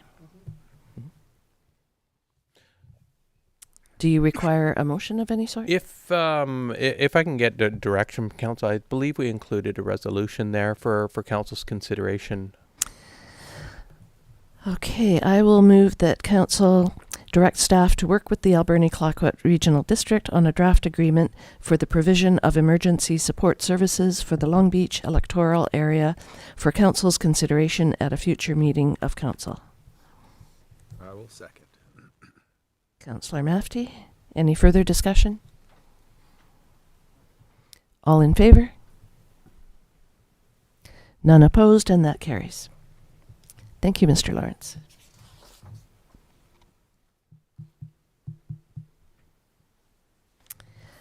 Uh, 9.2 is the Barclay Community Forest Corporation invitation, and I believe I gave a verbal on this a couple of meetings ago. And I know Councillor Hoare is not able to attend.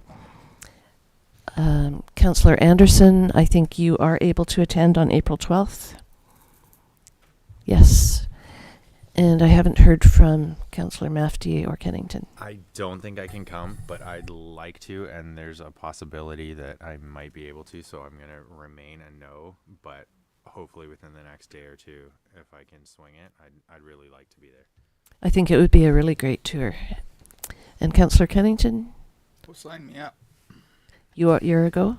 I guess so. Okay, that's awesome.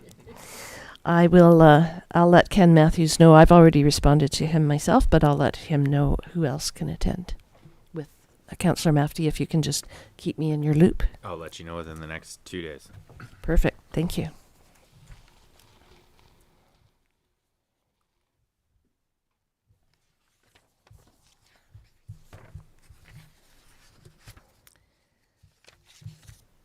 The Lyme Disease Awareness Month are looking for some green lighting. Everybody's got some colored lighting, it seems. Yeah, I would like to see us light up. One of my best friends was doing field research and got Lyme disease, and nobody ID'd it for about 7 years. And so she actually has been very incapacitated by it. But if you catch Lyme early, you can do stuff. And I would love lots of people to not get Lyme. So I am in support of doing whatever we can. And Ms. Fortune has assured me that there are green lights available. So it seems like a little thing, but you know. So would you like to craft that motion? Because it would be on our Welcome to Ucluelet sign, is that correct? Yeah. I did not craft that motion. Madam Mayor, we can whip something up really quickly here if you just give staff 1 moment, and we can bring something up for you. Great, thank you.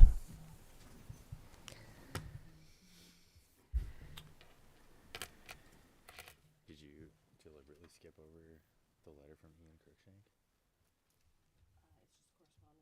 Okay. If you want to bring it forward, you can. No, I thought he had some valid points, but like you said, it was just received. So okay.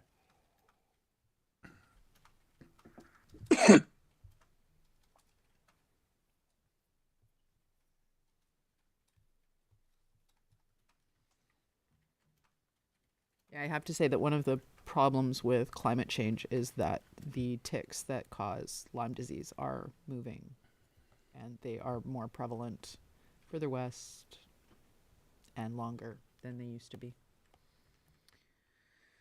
Just, on the Lyme note. I agree. I know I have a couple of friends that have Lyme disease, and it's been pretty debilitating. But I know it's not as big of a issue on the island, but it with our deer population, I think it will be. I think you're right with climate change as things heat up. I think it will get worse. Yeah, I'm a big proponent of information is better than no information. So lighting it up green, but also maybe getting something out. Maybe Sam can get something out on social media on the Y for May 3rd.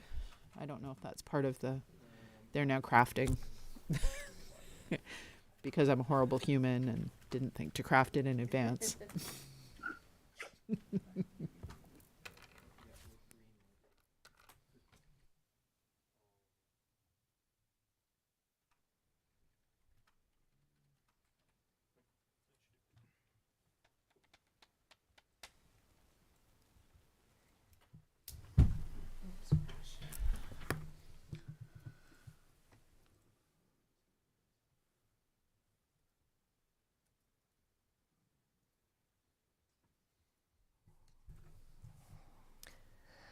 There's your resolution, Councillor Hoare.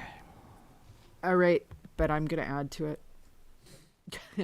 I will move that council direct staff to light up the District of Ucluelet welcome sign at the Highway 4 and Tofino Ucluelet Junction on May 3rd, 2023, with green lights in support of the Lyme disease awareness, and also to broadcast the Y on social media and the information about Lyme disease.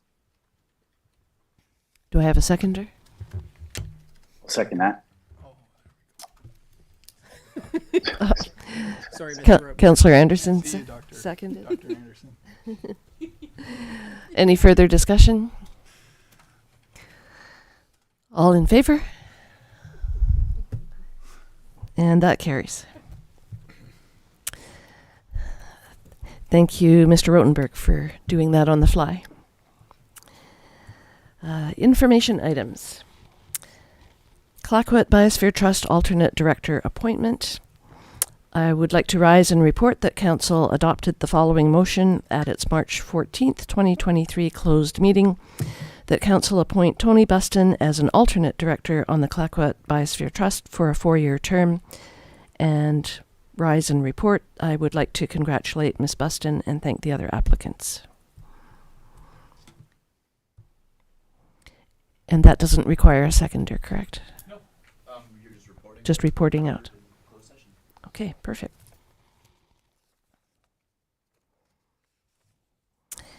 Mayor's announcements.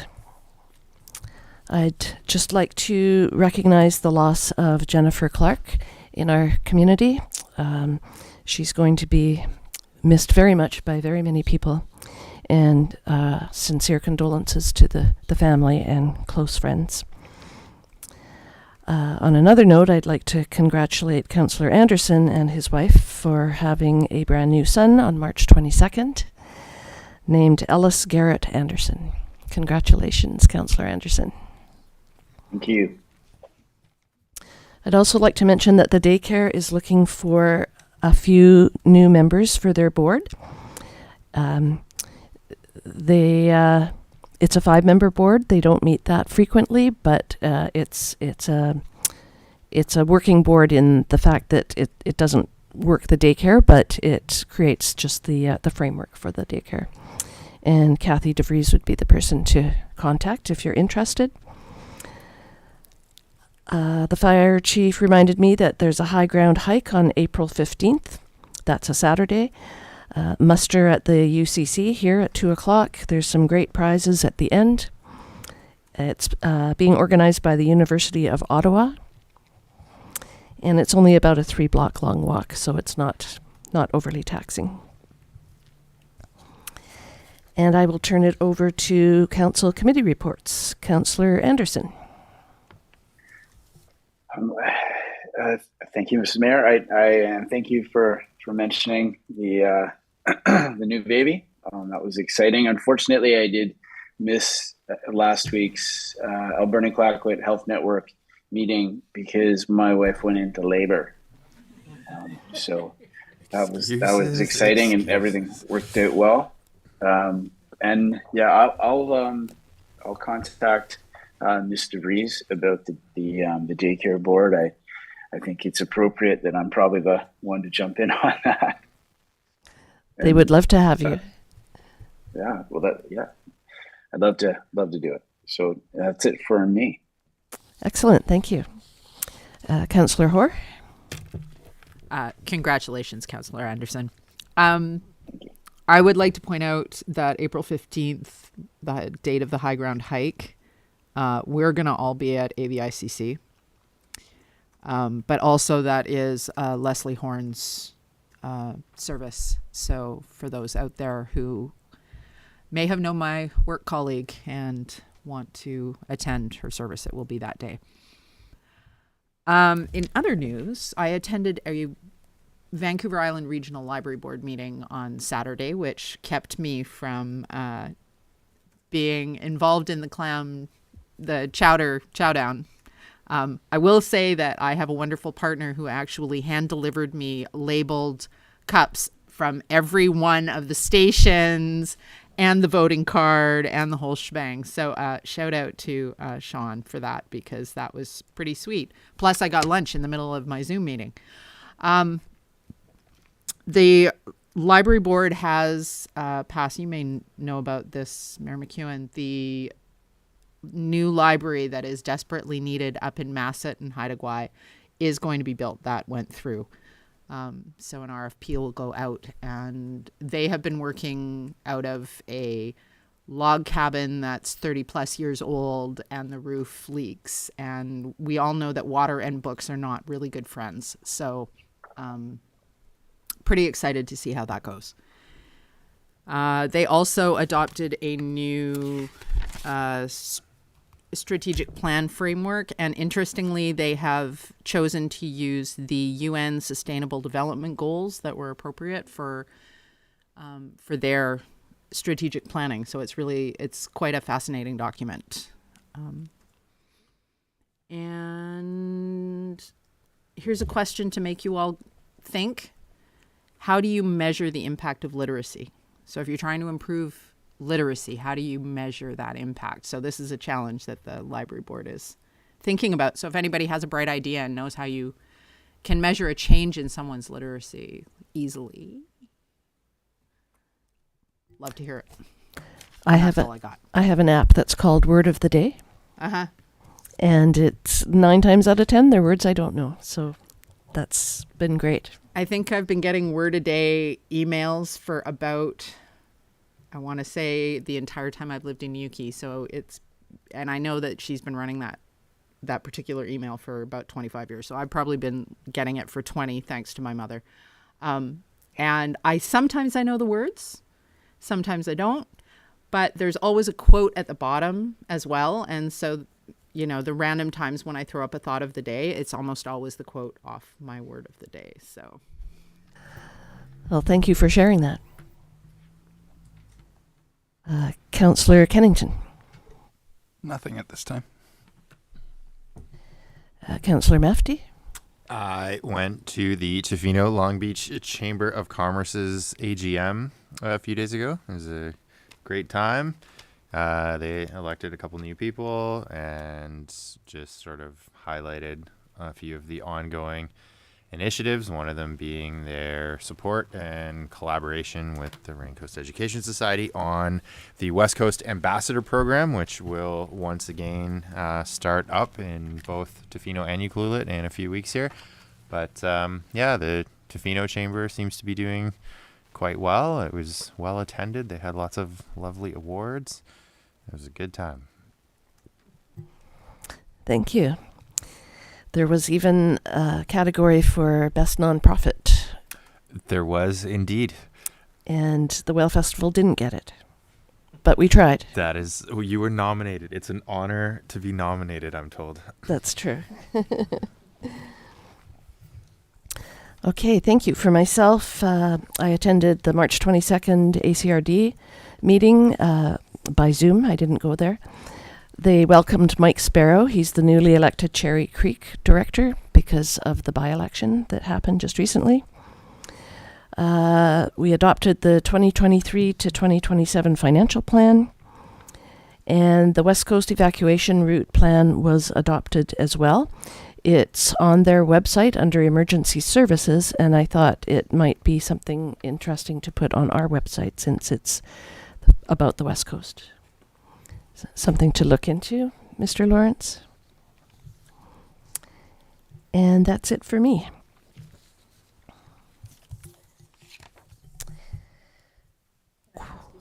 Sure. Do you want to give a little shout out about the Whale Fest that just finished? Since you're a director on the... Yes, it was our 35th annual festival.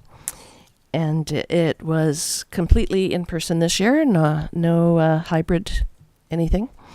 The Chowder Chowdown, that's the first time in 5 years it's taken place, so it was great to have that event back again. There were supposed to be 8 stations, 8 restaurants, but one canceled at the last minute because of staffing issues, so there were 7. And just wonderful to have that event back again. The parade also. I think that's the first time in 5 years the parade has happened. So that was great to have that back again. And it's a great little hardworking board. There's only 6 of us, but we had a fabulous coordinator. This is her 3rd year of helping us coordinate the festival. And so big shout out to Sarah Watt for her help. Question period. This is an opportunity for the public to ask questions and provide comments on items that have been addressed on today's agenda. Items not related to today's agenda will not be heard.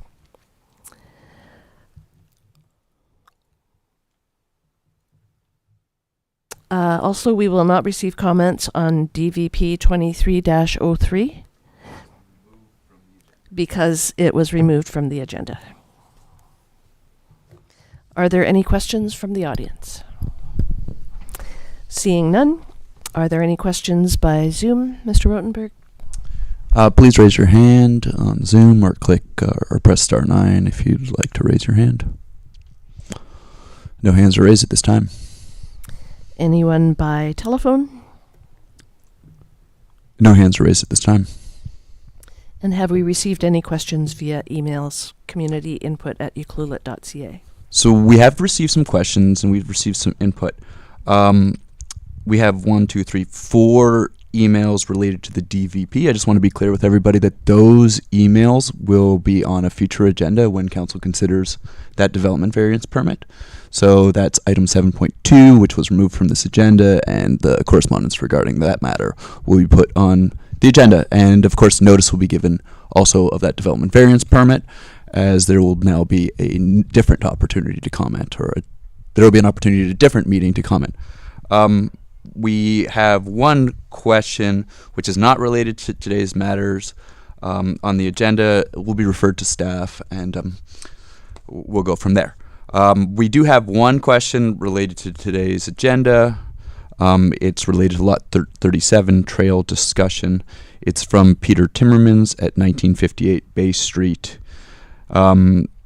He writes, at the bottom of the supplied drawing of the cabins development, page 117, there is a section colored blue with a caption dedicated as road. Question: Is the District of Ucluelet property designated as parking to give public access to Terrace Beach? And where will the public parking be if this is the case? If not the case, when may the public again park in this area, and when will the overflow parking for Terrace Beach property cease in Hytinkus Park? Mr. Gregg, do you have any comments?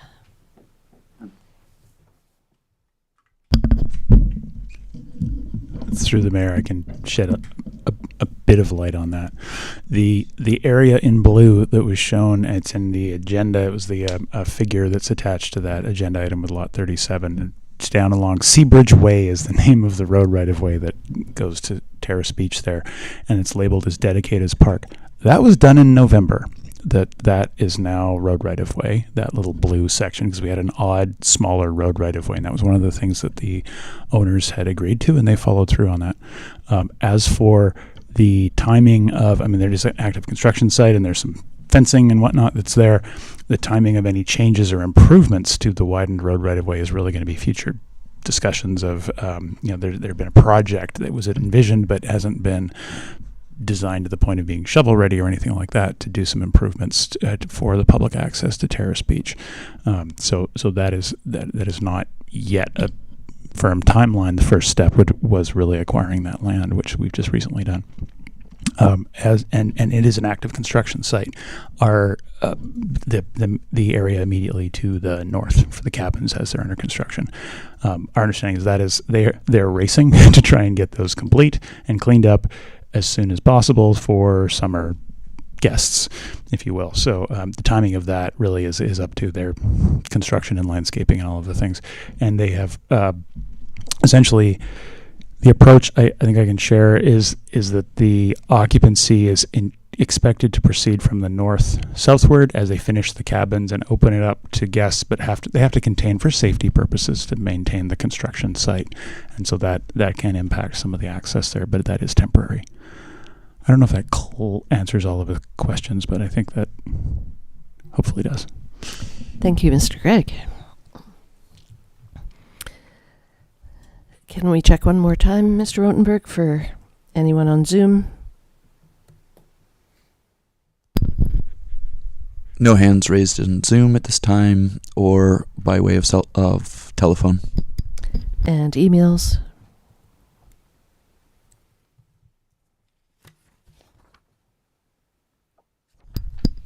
We have not received any further emails to communityinput@ucluelet.ca. Thank you. I move that the meeting be closed to the public in order to address agenda items under Section 90, (1) of the Community Charter, the acquisition, disposition, or expropriation of land or improvements, if the council considers that disclosure could reasonably be expected to harm the interests of the municipality.